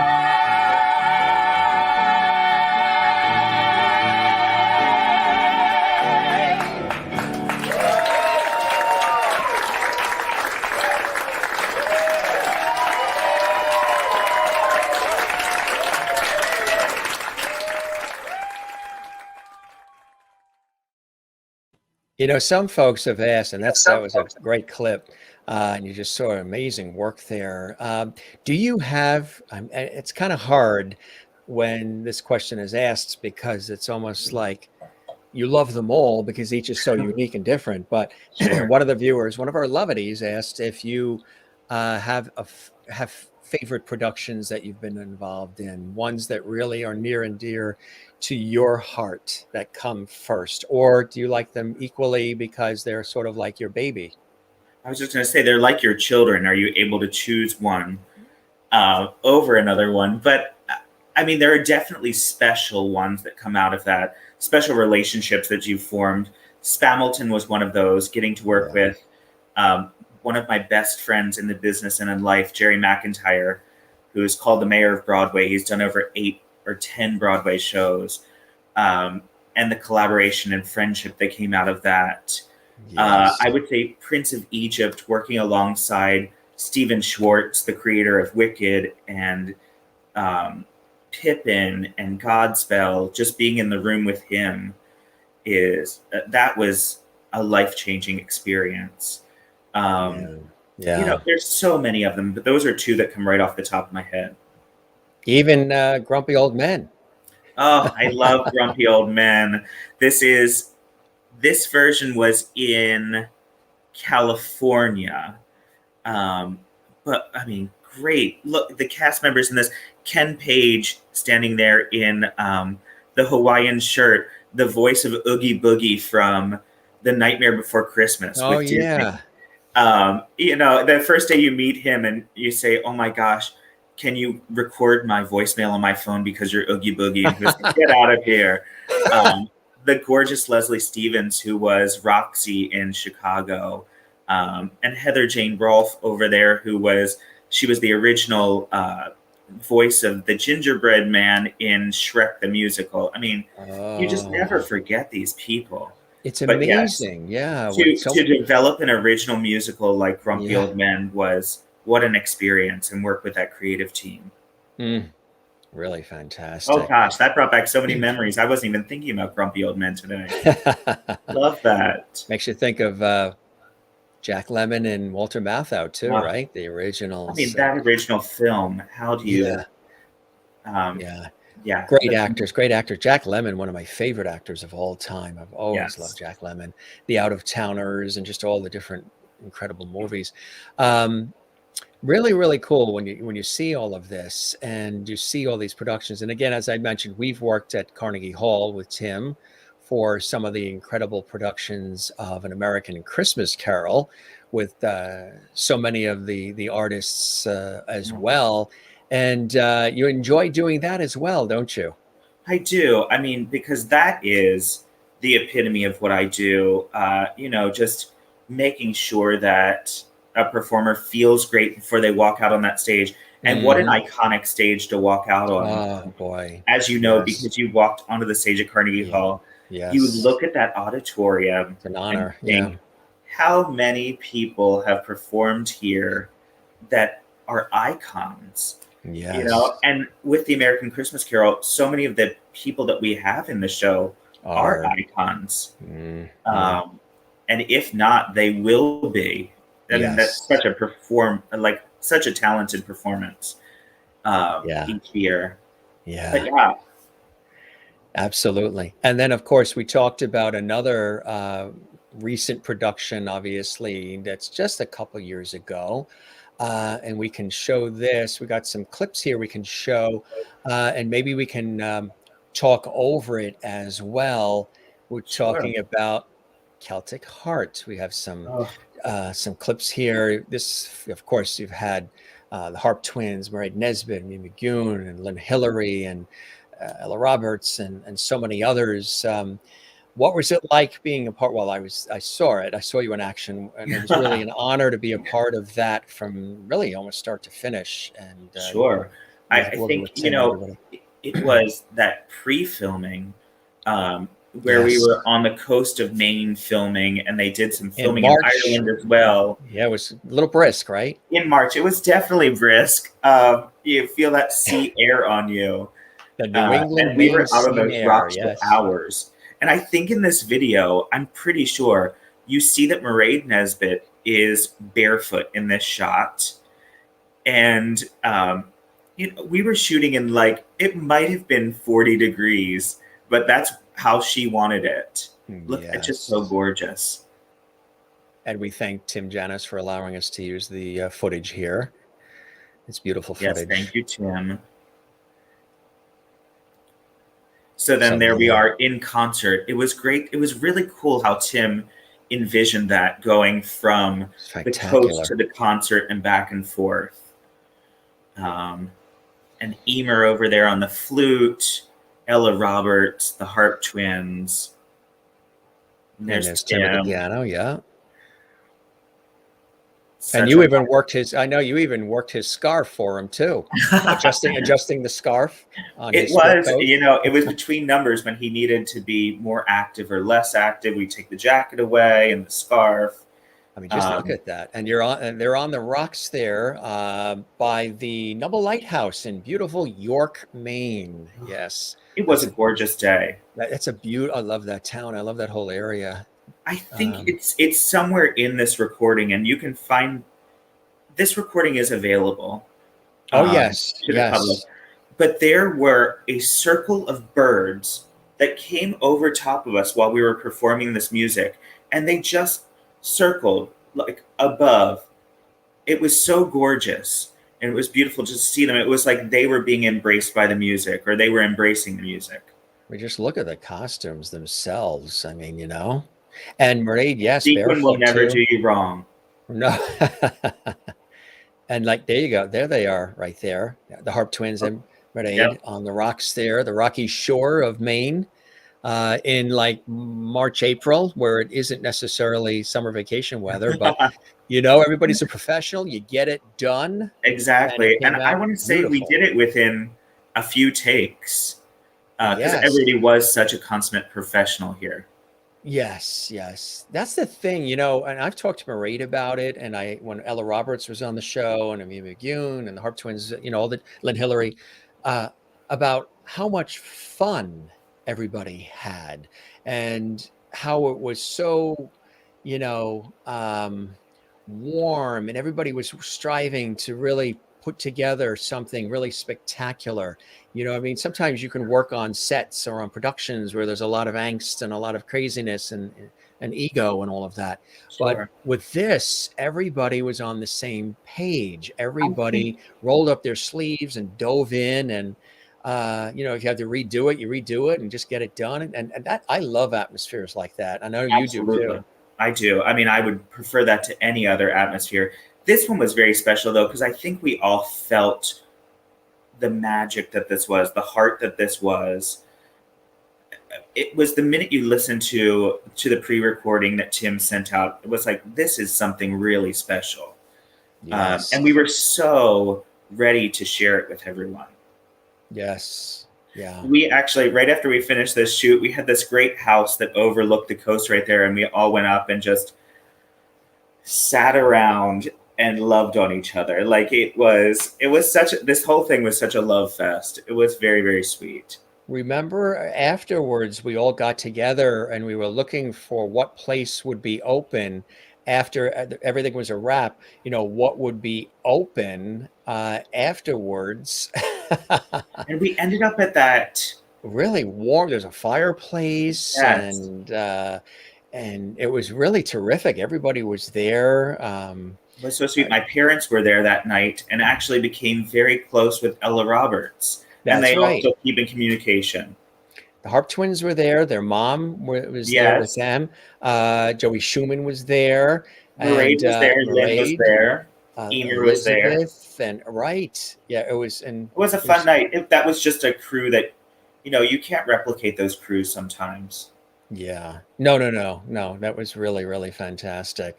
Got some more photos here. Do you feel like this is your life? And I'm Ralph Edwards.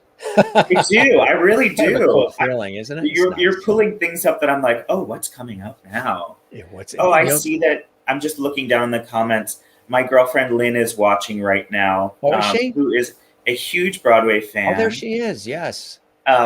We actually met in New York. at Joe Allen and just share a love of theater and do everything New York together now. So, hi, Lynn. Ah, that's cool. That's Lynn awesome. and her sister Cindy, they're fantastic people.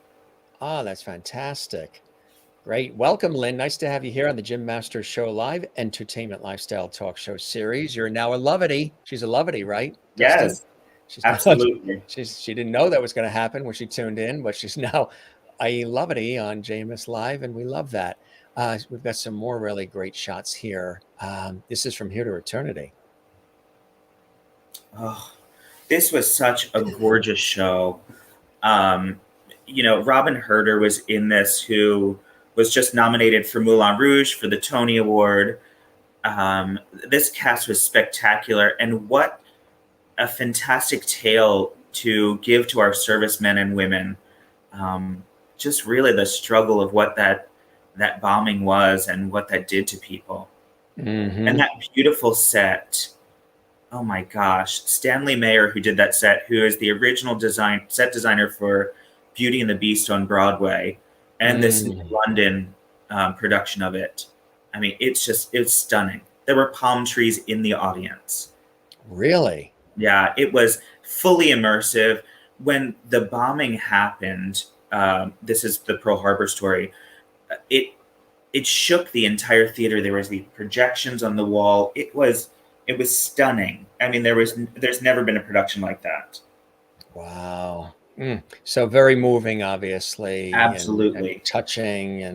And the audiences of this, they would reach out and write letters. And I got so many communications about that show and just what it meant to see their life story on stage. Yeah, I don't doubt that. Absolutely. Really incredible. I mean, I'm sure you're blown away by some of the productions you work on too, just in watching the production. And, are you usually, well, I've seen it because I've been, Carnegie Hall and other places with you where you're doing it. As much as you're backstage, do you get a chance to ever see the production, like be in the seats and look up at the stage and see how it's all happening? Not just the rehearsals, but when it's actually happening? Sure. I think, sometimes we work on things like Carnegie Hall and concert situations where I sort of stay backstage just to make sure that everything runs smoothly. I would say on full productions, like From Here to Eternity or Grumpy Old Men, once we get through that tech process, I'm able to sit out in the audience. And, for previews and opening night, I get to see the show and experience it with the audience, which is the coolest thing. You take this thing from pages that are emailed to you or a script that's sent to you, and it goes up on the stage, and then you get to watch what your imagination did with other people. And it's just so cool. Oh, thank you, Toby. Toby's jaw has dropped. It's a jaw-dropping episode of the Jim Masters Show Live. That means we've done our job. Fun going down memory lane with Dustin today. Dustin has been part of so many fantastic shows. Think about that. Our lives, too, and all these shows and all these fantastic productions, including Saturday Night Fever. Oh, the iconic. I love everybody's reactions. When the guests, when I mentioned we're going to show photos, they don't necessarily know what we're going to show and in what order. And I love that. That's what I love about the freestyle conversational feeling of the show. And I love the reactions, like you just did, oh, look at that one, or ooh. No, this show was so much fun. We actually worked with, they redeveloped this script during this production. We had new pages every single day and only were in a rehearsal process of 3 weeks before it went up. But it was a stunning show. That scenic design behind those costumes, that's Adam Koch, who, he's done just about everything in theater, scenic-wise. And his heart and soul goes right into it. You just look at those windows and the way the club sort of developed and then became a bridge and then became it was so cool. But of course the iconic white dress, end of the dance battle, and those audiences, gosh, talk about From Here to Eternity, where you have a very somber but loving audience. The audiences of Saturday Night Fever were up and dancing in the aisles, and hooting and hollering. It was so much fun. That music just brings back so many memories, and it gets everybody just literally on their feet, right? Absolutely. Yeah. Here's another one here. I believe this is Heartbreak Hotel. Oh, yes.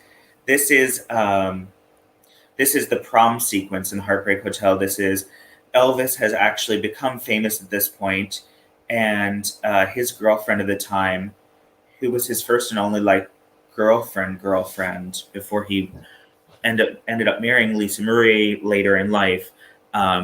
He comes to the very last dance of prom, which is an actual story that she tells. But this dress we had built is a theatrical copy of her actual prom dress. It's a lot of tulle. Yes, yeah, I'm sure. Yeah. You know, Toby says, I'm sure there have been hundreds, if not thousands, of wedding proposals of attendees of these shows. So true. I wouldn't doubt that. Yes. I think you're onto something, Toby, in Encino, California. Toby, are you in your banana hammock like you were on your balcony watching last night? She was swaying on a banana hammock in the valley in California. Yeah, you could just envision that. And here's another shot here. Oh, this is Love Actually. So yeah, the center actor plays Alan Rickman, and the woman in the red sweater plays Emma Thompson. I can't remember the name of the other character in this production, but this is the sequence. He's in the film, as we all know if you've seen it, he's cheating on Emma Thompson with this other character. But of course, we've brought the funny to it. Yes. Look at that one. Jim, you've really done your homework. Thank you very much. Yes, my journalistic hat is on today. Yes, this is A Midsummer Night's Dream. This was the reimagining of the show off Broadway in New York. And this is Nick Searley of the Skivvies. And this picture actually was the very first time I was the cover of the art section in the New York Times. It was a full page picture with the review. Really? Yeah. Congratulations. Wow. Thank you. Gee, what was that moment like when you found out that was going to happen? I didn't actually know until the producer showed it to me. And then, of course, I called my parents and they were like, yeah, we already have 5 copies. We know. Well, the parents always have. And yes, they hand it out to the relatives, the neighbors. So in case you didn't see it, here it is. Exactly. Yes. You know, I have 2 other brothers. They're very proud of all of us, very proud parents. My younger brother has 2 restaurants in LA. Oh, really? Yep. They're both chefs, both my brothers. And then my older brother has a restaurant in Baltimore. What are the names of all the restaurants in case people want to check them out? Give them a little... So Ravage Deli is in Baltimore, and that's my older brother, Corey. And then Jesse is Need & Co. in LA, if you're out in LA. And then there's a new place coming up in Pasadena. Oh, very nice. I'll have to, if I'm on a TV shoot or something out west, I'm going to do that. And we have friends and family in Maryland, so we'll have to stop by. Well, you have my family in Maryland, so there's always that. So what will happen if I mention Dustin's name? Will they lock me up or? Oh, well, I'm sure you'll get so much free food and you will not stop eating. Yeah, don't send a check my way though. Yeah, because then you'll get very cross. Oh, wow. I'm quick, aren't I? I am very quick. It's my Irish humor. We've got some more here. Yes, folks, but wait, there's more. We've got some really cool ones. Look at this is, I mean, who knew? Oh, this is Little Mermaid at Tuacahn, and no mermaid walked in this production. They all either flew on wires and looked like they were swimming or rode on these sort of rock creations. But yes, everybody had a full tail in this production, and they're all fully rhinestoned and beaded. That was a fun one. Yeah. Fantastic picture from Juanita in South Africa. Christine Clifton says, enjoying all these fabulous photos very much. And Dustin's backstories as well. That really is, I mean, how long did it take to do that? I would say this was months in the making. We talked about this production for about 1.5 years. just conceiving what that was going to be. And like I said, Janie from Disney was the director on this. So she had a very strong vision of what we wanted to create together. Now, do you ever work with the lighting people? Like, see how it's lit? See how the lighting just brings out the boldness, richness of the colors and the textures? Do you consult with the lighting people so the lighting can bring out the best in the costumes? Sure. I mean, leading up to even rehearsals, we're on production calls constantly: scenic, lighting, direction, costumes. Just sharing vision. And then when we're in tech, and that show again was like a 2-week tech process. We're all sitting there. We do our 11 hours of tech, and then we sit around the table for another hour or two, and we talk about what we saw for the day and what will make it the most elevated experience. And that's where those great photos come from, and those great memories for the audience. That really collaborative effort. Absolutely. Now, we have something here that will really surprise people. It's taking them in a totally different direction. This is involving the New York Jets. Tell us about this. This is very, very cool. And This is very cool. We'll let the video run, and then we can talk about it as we're seeing it. Sure. Here it is. So I was approached by the Jets in 2013, I want to say, is when we first introduced this New York Jets drum line. So I designed all of their performance gear. We worked very closely with a boot company to design their shoes, but they performed everywhere from Radio City Music Hall to Jet Stadium. And they have quite a following now. It's a really, really great way to amp the crowd up. They do a full tailgating hour with them. But yeah, just seeing them around New York City is such a cool thing. I've also worked with the New York Knicks dancers. Yes. Yeah, New York it's very cool here. If you want to be a part of it, New York will let you be a part of it. Yes. But these experiences, they're irreplaceable. Now, are you there at the game when they're doing this, or you've done your work? I've been to games. I don't go to every single one of them, but definitely have been with them at games.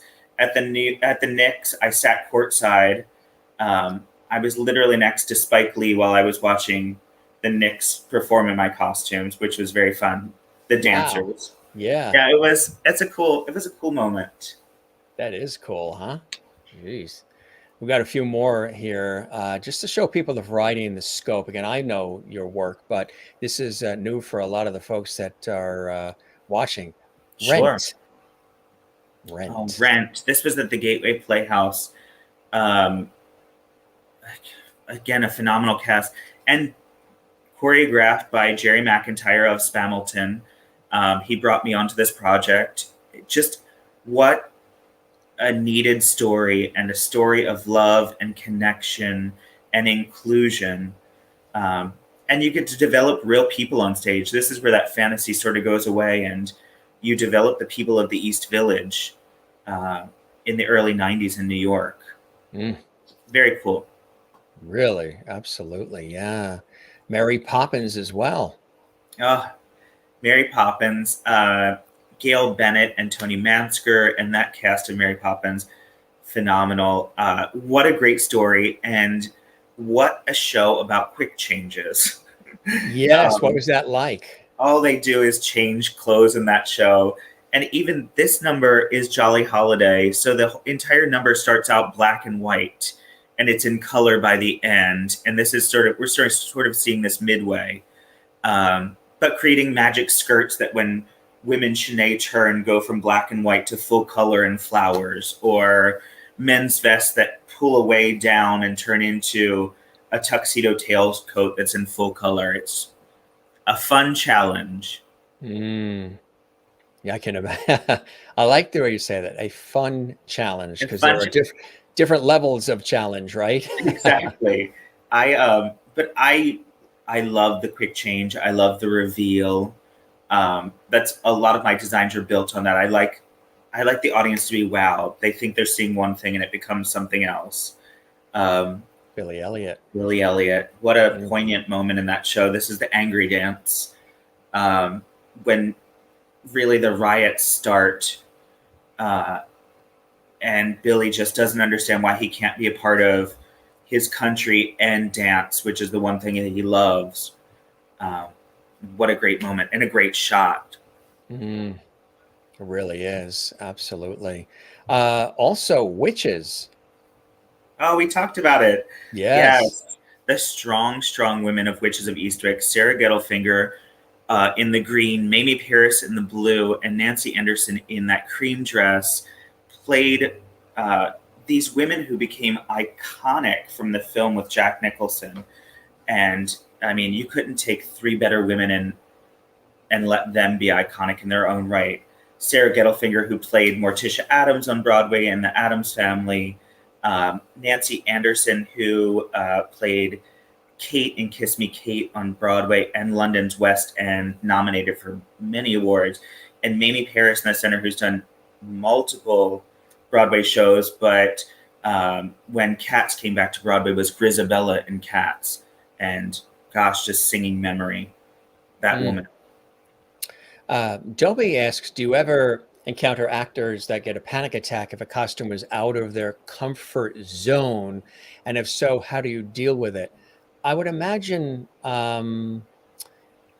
taking a stab at that, it would be the costume would not put them out of their comfort zone necessarily, right? Because they would already have an idea based on the role that they're going to play, you think? Sure. I would also say in my fittings, in my approach at a costume, in creating a character, the actor is such an inclusive part of that. Yeah. That we talk about their wants and needs for the character. Many times I say a costume designer is a psychiatrist as well. Yeah. Yes. I get into a room with people and I ask them to take their clothes off so that I can put different clothes on them. And we come up against all different body dysmorphia and issues that people feel. And it's just being very sensitive to that in the beginning, giving them the power to create with you. And then you get to that final product. So I don't think I've definitely had actors who tell me what their panic is, but we haven't had a full-blown, once the costume's on, panic moment. Knock wood. How about, knock wood. How about something that, like, just for whatever, maybe because of the acrobatics or the physicality of what they have to do, starts to unravel, or buttons pop, or things start unthreading, and then you have to sort of quickly maneuver behind the scenes, huh? That definitely happens in anything, in any case. That's why you have those tech rehearsals. So if things need altering or gussets in them, adding extra space in the crotch or the armpit so that people can move, sure, that comes about. That's also where that amazing wardrobe team comes into play, because they are there in a second. Those people with their sewing needles and safety pins and special people. Special people. Another shot there. This was a brand new play. It was called Zelda at the Oasis, and it was the life of Zelda Fitzgerald told by Zelda Fitzgerald, rather than living in her husband's shadow. And it went all the way through to her mental depression and her breakdown, her alcohol addiction. It was a very moving play. But those two actors, she plays Zelda the entire time through her entire life. But Edwin Cahill, who's on the left there, plays 12 different people with, like, the addition of a coat, a towel over the shoulder, a hat, that show all of the people that came in and out of Zelda's life. Very, very cool. Yeah. There's Newsies too. Oh, Newsies. That was at the Westport Country Playhouse. Oh, yeah, great place. With Joey Barriero right there in the front center, who was Jack Kelly on the first national Broadway tour of the show, which was fun because him and I worked on Witches of Eastwick together. and then years later did Newsies when it came back around. And it was fun to catch up after being gone from each other that long. Pippin. This is a fantastic youth program here in New York called the Broadway Method Academy. Broadway Workshop. I'm so sorry. It's called the Broadway Workshop. I work for both of them. Yeah. But they take teens, I want to say 13 to 18, 12 to 18, in that general area, who are excited and interested in performing, and give them the opportunity to work with professional designers, professional directors, professional choreographers, and it culminates into a full professional production done in an off-Broadway house. Very nice. Very, very cool. That sounds like, yeah, they're doing great work there, huh? Absolutely. Mark Tuminelli, who runs that, he's just a star in his own right. The way he has taken this program and really empowered these young people to, if you dream it, you can believe it. Mm-hmm. So many of our students are on Broadway now, and Dear Evan Hansen, Moulin Rouge, Mrs. Doubtfire. I mean, they're stars in their own right. That's really incredible. That's really great to have something like that available, you know? Yes. That's a really beautiful thing. This was a show that we had. Of course, there's Dick Van Dyke again. I love that shot. In the famous car sequence. This was very cool. I think there may be 65 extras that were all dressed in this scene. And we got this old motor car that they drove through in this parade sequence. But I mean, just look at the man behind that smile. That is pure heart. That's him, right? That's no airs about him. You know, I would say he's like that. Carol Burnett's like that too. And sure. Of people that I've had an opportunity to meet and chat with, Carol and Florence Henderson very much was like that. Real deal, warm, funny. Yeah. Here's Forbidden Broadway again. Broadway. This was when Aladdin first started on Broadway. And this was the Little Lampoon section of Aladdin. Really cool. Really, really nice. Great shots here. You know, so much work. You mentioned I Joseph as don't know well. where you've gotten all of these. We do our research. You do your research. This is Joseph. This is at the Ogunquit Playhouse.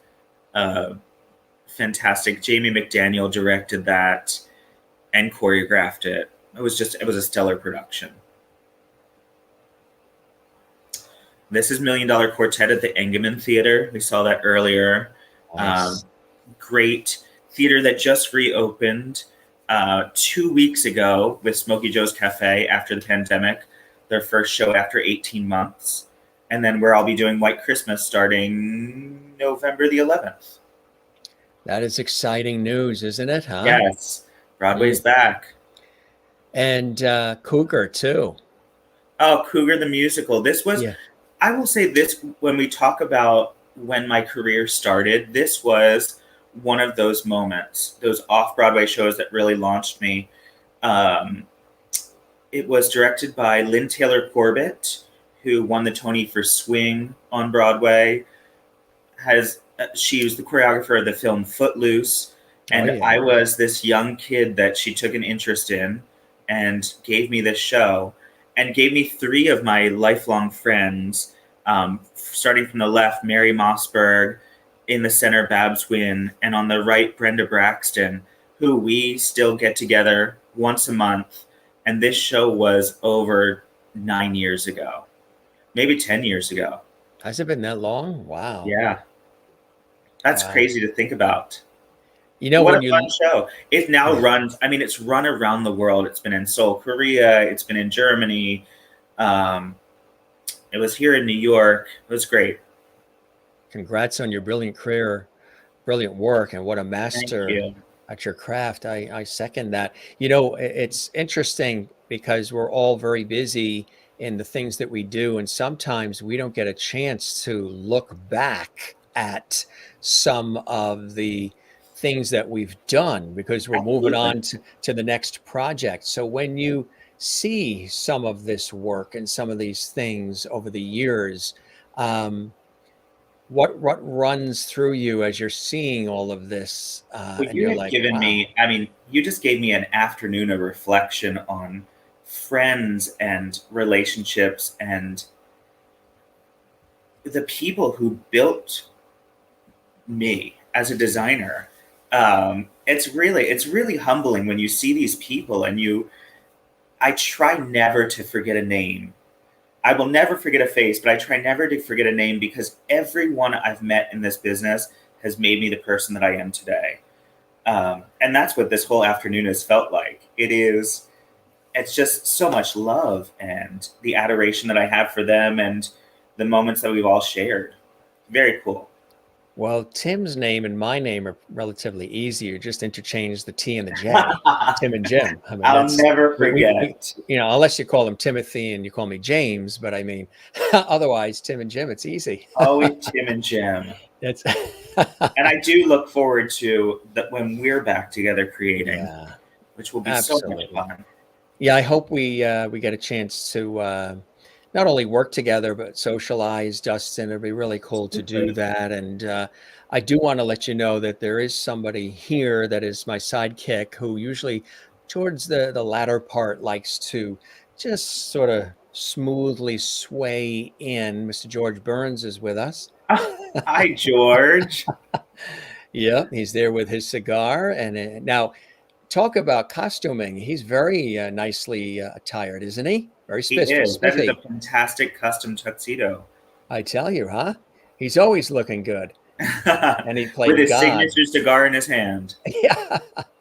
This was actually one of my aunts collected, one of my mother's sisters collected dolls.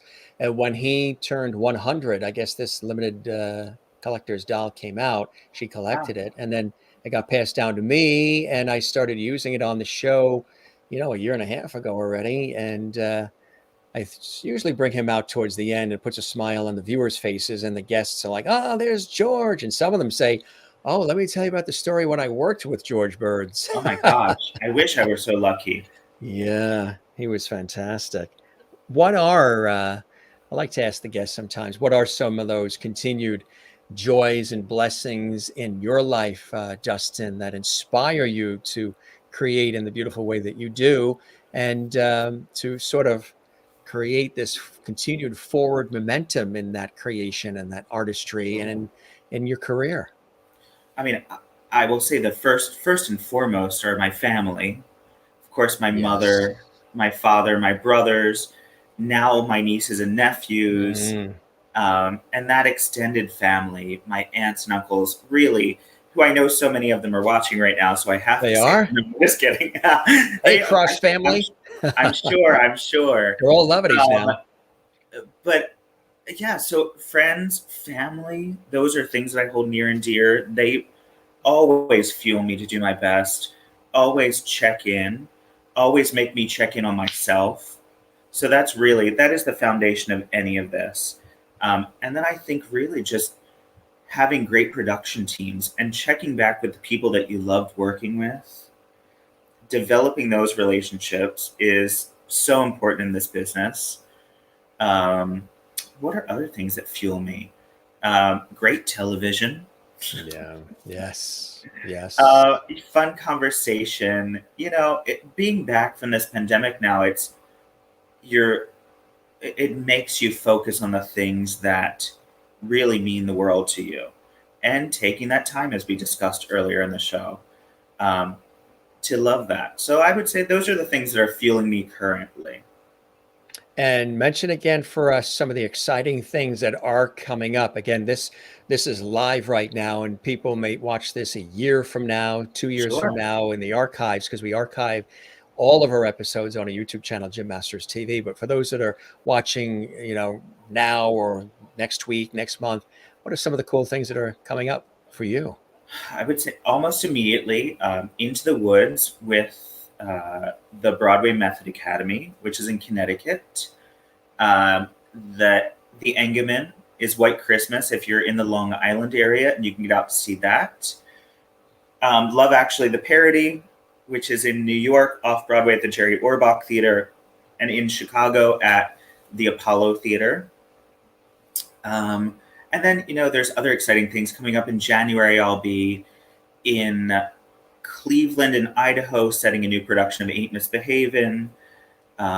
For younger audiences, I have a production of Pete the Cat Goes to Hollywood, touring the United States with TheaterWorks this year. So it's a great year to look forward to.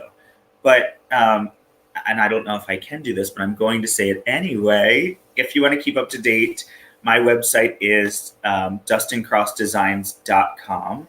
So feel free to always check in there. And then follow me on Instagram. I'm always posting what I'm doing there.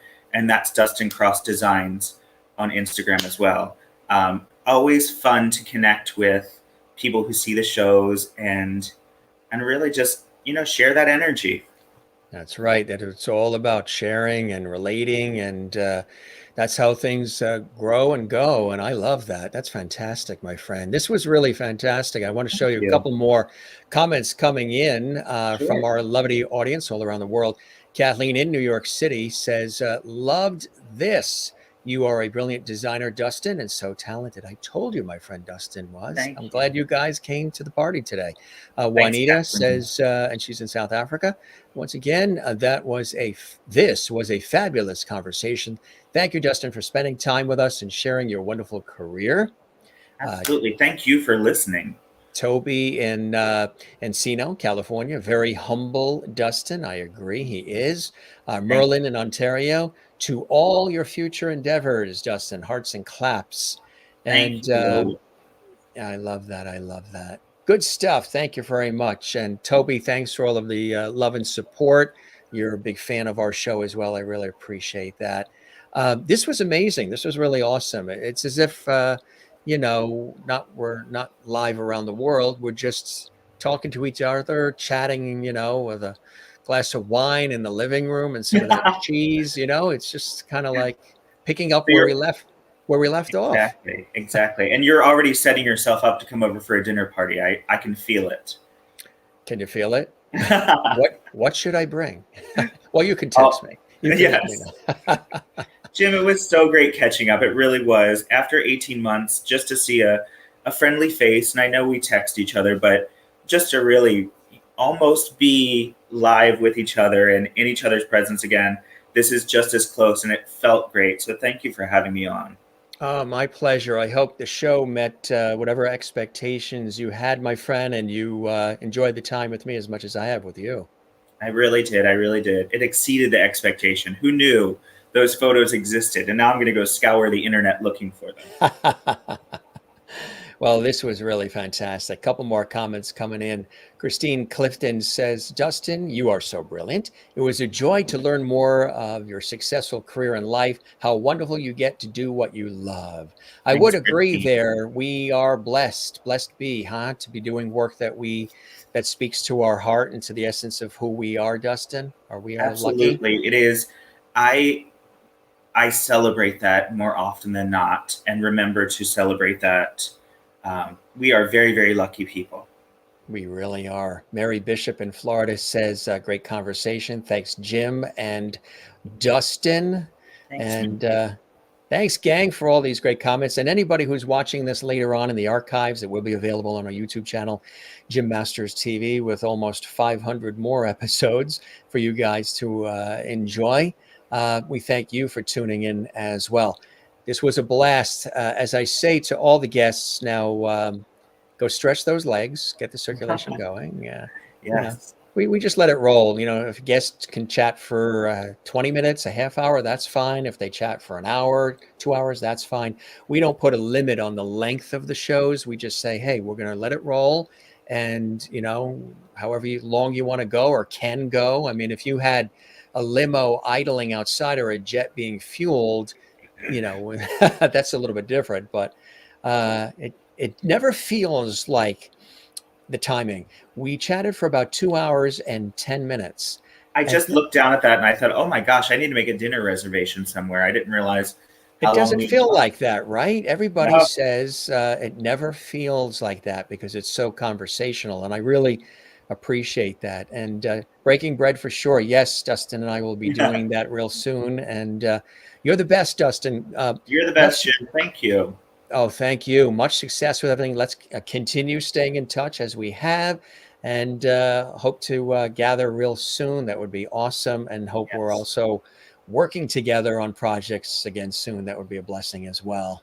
Yes. Thank you so much. You're welcome, My my friend. lovelies, it was so nice to meet you. Isn't that awesome? All the lovelies around the world here, and they got a chance to learn more about you in a really cool way. And Lynn says, very interesting. Thank you. You're very, very welcome, Lynn Coleman. Lynn, thank you. I'll give you a call later. And for all the family watching, the Cross family, we welcome them as well. Have a good rest of your day, my friend, and we'll chat again soon, okay? Thank you. Talk to you soon. All right. Take care, Dustin. Bye-bye now. Bye. Famed New York designer Dustin Cross in the house here on the Jim Masters Show Live. Hope you guys enjoyed that.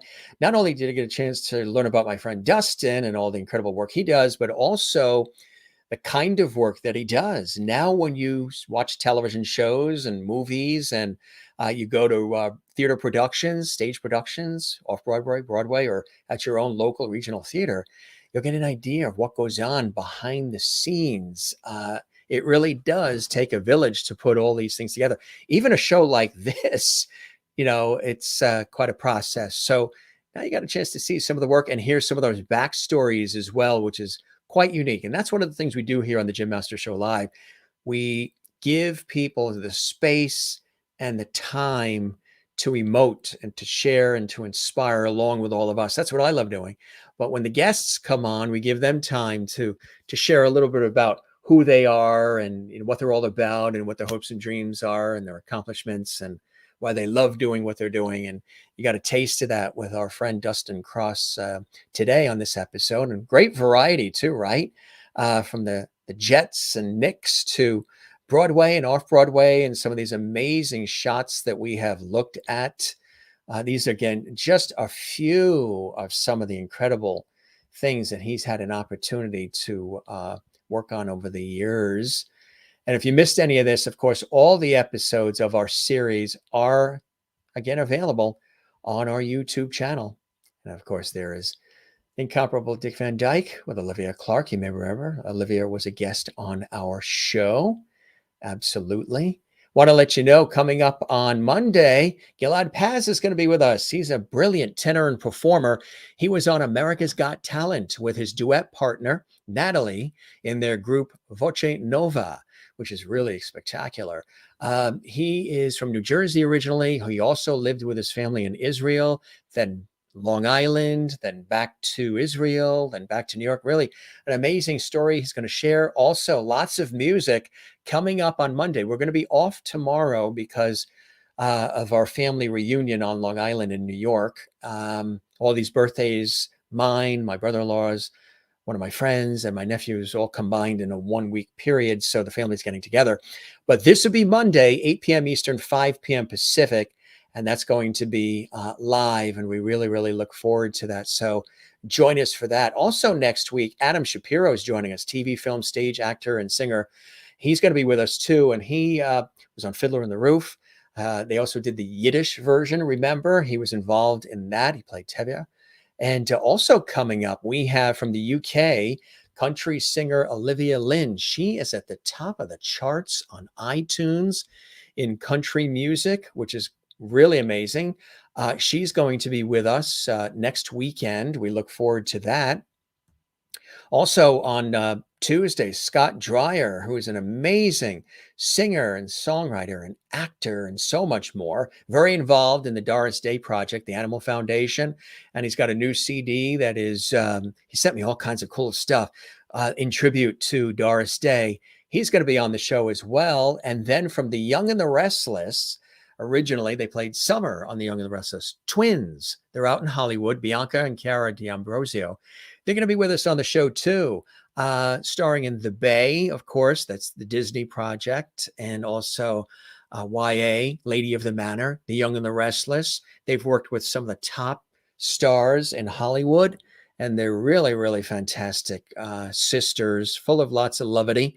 They're going to be with us next week as well, live and direct from Hollywood, and we really look forward to that. All these episodes you can see right here on our YouTube channel, Jim Masters TV, a channel dedicated to entertaining and informing, educating, and inspiring. We love that. And don't forget to like and subscribe. That's right, like and subscribe to Jim Masters TV. We would absolutely love that, and we thank you for that. And of course, tell your friends about our channel and about our series, the Jim Masters Show Live Entertainment Lifestyle Talk Show series, where we're bringing back the lost art of conversation. Gang, don't forget to smile. That's very important. We always say don't forget to smile. And also, while you're not forgetting to smile, don't forget to share the lovity. We say that all the time here on the show. Share the famous JMS lovity, which just happened to pop out of my mouth last summer and has become something quite special here on our series. Don't forget to find your Zen place as well. You know, mine, like Dustin said, there's nothing like time with loving family and friends. That's always numero uno. I also like cycling and tennis, music, food, cooking, writing, all of it, music, and my work in television, radio, stage, and film over the years.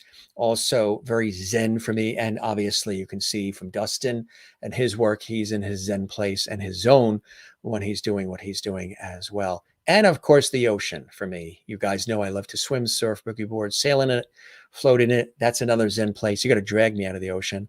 That's a Zen place for me as well. Another Zen place, time spent with all of you here on the Jim Masters Show Live. Let's take a look at some of these great comments. Mary Bishop in Florida says, have fun with the family, Jim. Yes, we're all excited. Some of our family we have not seen since the pandemic started, so everybody's getting together tomorrow. It's going to be beautiful. Have a great weekend. Bye, everyone. Hugs. Kathleen, always good to see you. Obviously, the New York Mets are not at home at Citi Field playing. That's why you are here today. Otherwise, you'd be working with where you work with the Mets at Citi Field. Love it. And let's see. Toby in Encino says, thanks again for having a beautiful day off. Live music event shortly. Thank you very much. We will see you back Monday with Galad Paz. He's amazing. Again, you may remember when he was on America's Got Talent with Natalie from Bocha Nova. They are really terrifically talented people. Christine Clifton says from North Carolina, she goes, thanks for another fantastic show, Jim. Have a joyous time with your family. See you all next week. Lovity to all. Thank you very, very much. I love that. And more comments coming in. Flood of comments coming in here. And Kathleen says, Jim, have a wonderful day with your family tomorrow. So glad you'll have family time, and love to your mom. Thank you very much. Appreciate that. Kathleen in New York City. Juanita, South Africa. Another great guest. Thank you, Jim. Thank you, Juanita. And happy, happy, happy birthday to you as well. Jim, you treat all your guests equally. Good on ya. Thank you very much. I appreciate that. You know who says that a lot? Friends we have and relatives we have in Ireland, Scotland, and England. They go, good on ya. That's an expression they use a lot in the UK and in Ireland. Good on ya. I like that. Good stuff. Thank you very much. Incredible. Bye-bye. Bye-bye-bye, Merlin. And good to see you in Ontario, Canada. Are you still dog sitting right now? Are you still dog sitting outside there in Ontario? It's 71 degrees and sunny here on the coast. We're going to go outside and enjoy the coast. We're a couple of blocks from the water here, so we're going to enjoy it before the sun goes down. Very interesting. Thank you. Lynn, thank you for joining us on the show. You're welcome to join us anytime. And we love to have you. Have fun tomorrow. Party on. Thank you very much. And Juanita says, thanks, Jim. And you hope that Dustin makes the wedding dress for Ann Wozniak's daughter in Florida. You never know. He's creative. You never know. He might. And Joan Sandow, thank you, Jim and Dustin, for a wonderful Saturday afternoon. Our pleasure, gang. Our pleasure. We thank you very much from all around the world for joining us. It is Juanita's birthday tomorrow, right? Our lovely Juanita, who's always with us from South Africa, where it's usually late at night. Now it's approaching 5:30 p.m. Eastern here at the time of our show here. So I don't know what time it is in South Africa right now for Juanita, or what time it is for Jane in Sweden right now. I think you're several hours ahead of us, but I know it's late in Ireland, Scotland, and England. We have viewers all around the world. It's really cool. We hear from New Zealand, Australia, Asia, Africa, throughout Europe, Canada, of course, our neighbors in the north, throughout the United States.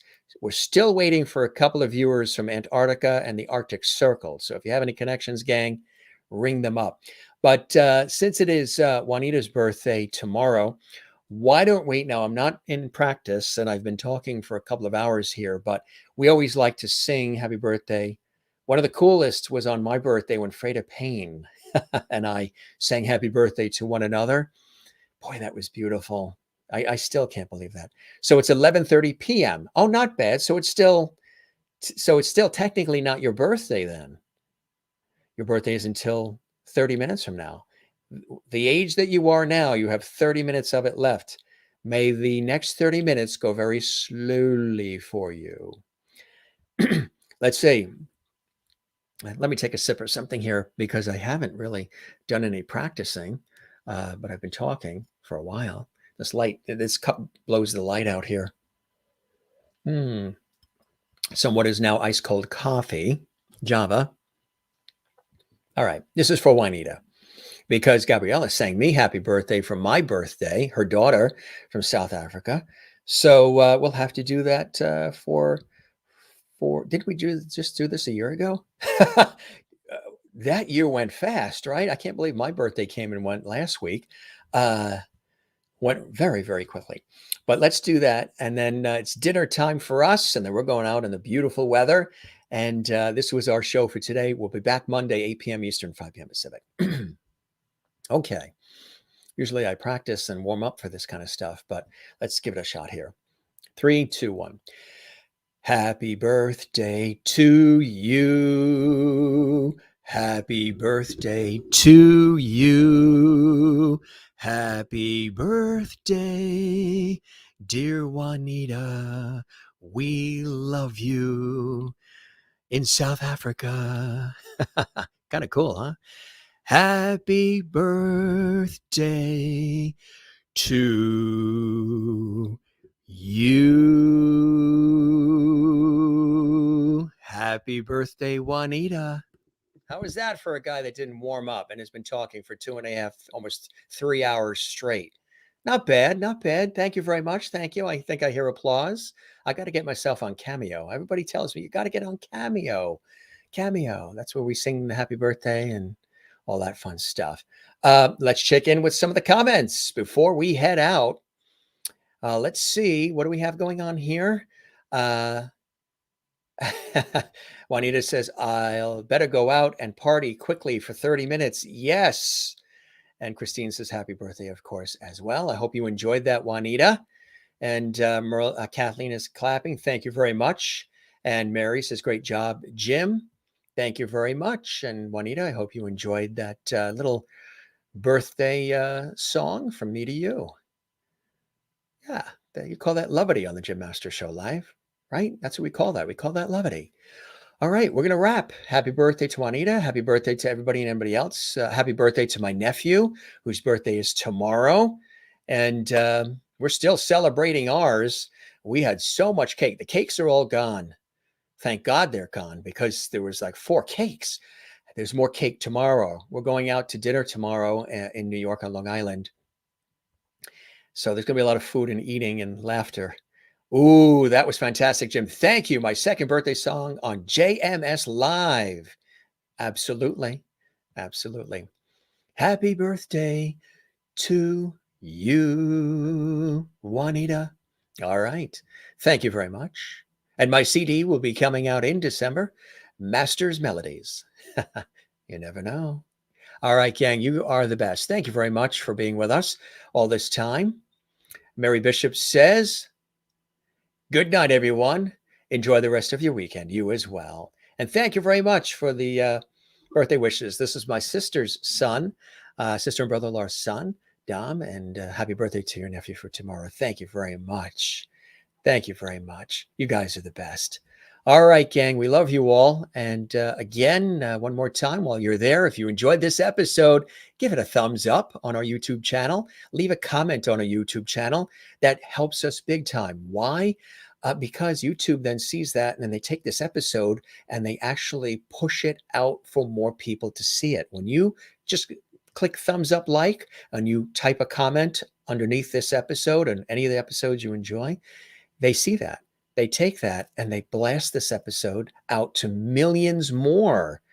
And that really helps our show big time. And as we said earlier, don't forget to like and subscribe. Pretty snazzy, huh? Don't forget to like and subscribe to our YouTube channel, Jim Masters TV. There it is. There it is. In case you missed it. There it is again. Wow. That's cool. That's cool. We're always tweaking and fine tuning and adding some new elements to our series here. Good night, everyone. Good night to all of you. Thanks for being with us, gang. George Burns and I, we wish you well, and we love all of you. You have a great rest of your weekend. Those that are watching live, anybody who's watching this later on in our archives, thank you very much. We really appreciate that. We realize not everybody gets a chance to watch this live. Not everybody gets a chance to comment live as well. Some of you are watching right now and you're just quietly watching. We thank you for that. That means the world to us. It means you're enjoying what we're doing. This really unique series that we've created here. It's an entertainment show. It's a lifestyle series. It's a talk show. It's a variety show. It's something for everyone. Right back at you, Kathleen Walker in NYC in the Big Apple. Boy, I have a lot of people to break bread with, don't I? We're going to be eating a lot of bread with all these friends and guests and everybody else. But I can't wait. More comments pouring in here. Lots of comments. And happy birthday to you. Good stuff. Gang, we're going to check out. Sun's going to go down soon. We want to get out there and enjoy the sunshine and have some dinner. Good stuff. More comments coming in. You guys talk amongst yourselves as you always do. We'll see you on our Facebook page, The Jim Masters Show, Levity Hall. We love you all. Thanks for everything you're doing to spread the word about our show. Share the levity. That's how it works. We can only do so much. You guys going out there and telling everybody about our series and spreading the word and sharing the links on your social media. All these wonderful messages that you send my way on Instagram, Twitter, and Facebook. And YouTube. I thank email as well. I thank you. Thank you. And thank you very much for all of it. It means the world. So you guys are terrific. Ooh, good. All right. That's where we're going to go. Yes, you and I were on the Rachel Ray show. Remember, Kathleen? We got to do that again. We got to do that again. Can't wait. More fun and good times in NYC, right? Wherever you are around the world, have good times. And positive vibes to you from the Jim Masters Show Live. This is your host, Jim Masters. Thanking you for your time this time. Till next time. Be good to everybody. Relax. Take care. There's our relax sign. We haven't shown this in a while. Don't forget to relax. Don't forget to breathe, love one another, and take care of one another. And everybody's welcome to our show, regardless of who you are or where you are or, income and political views, religious views. None of that matters because it's just the fact that you're here. Doesn't matter how tall you are, short, how much money you've got in the bank, where you live, what car you drive.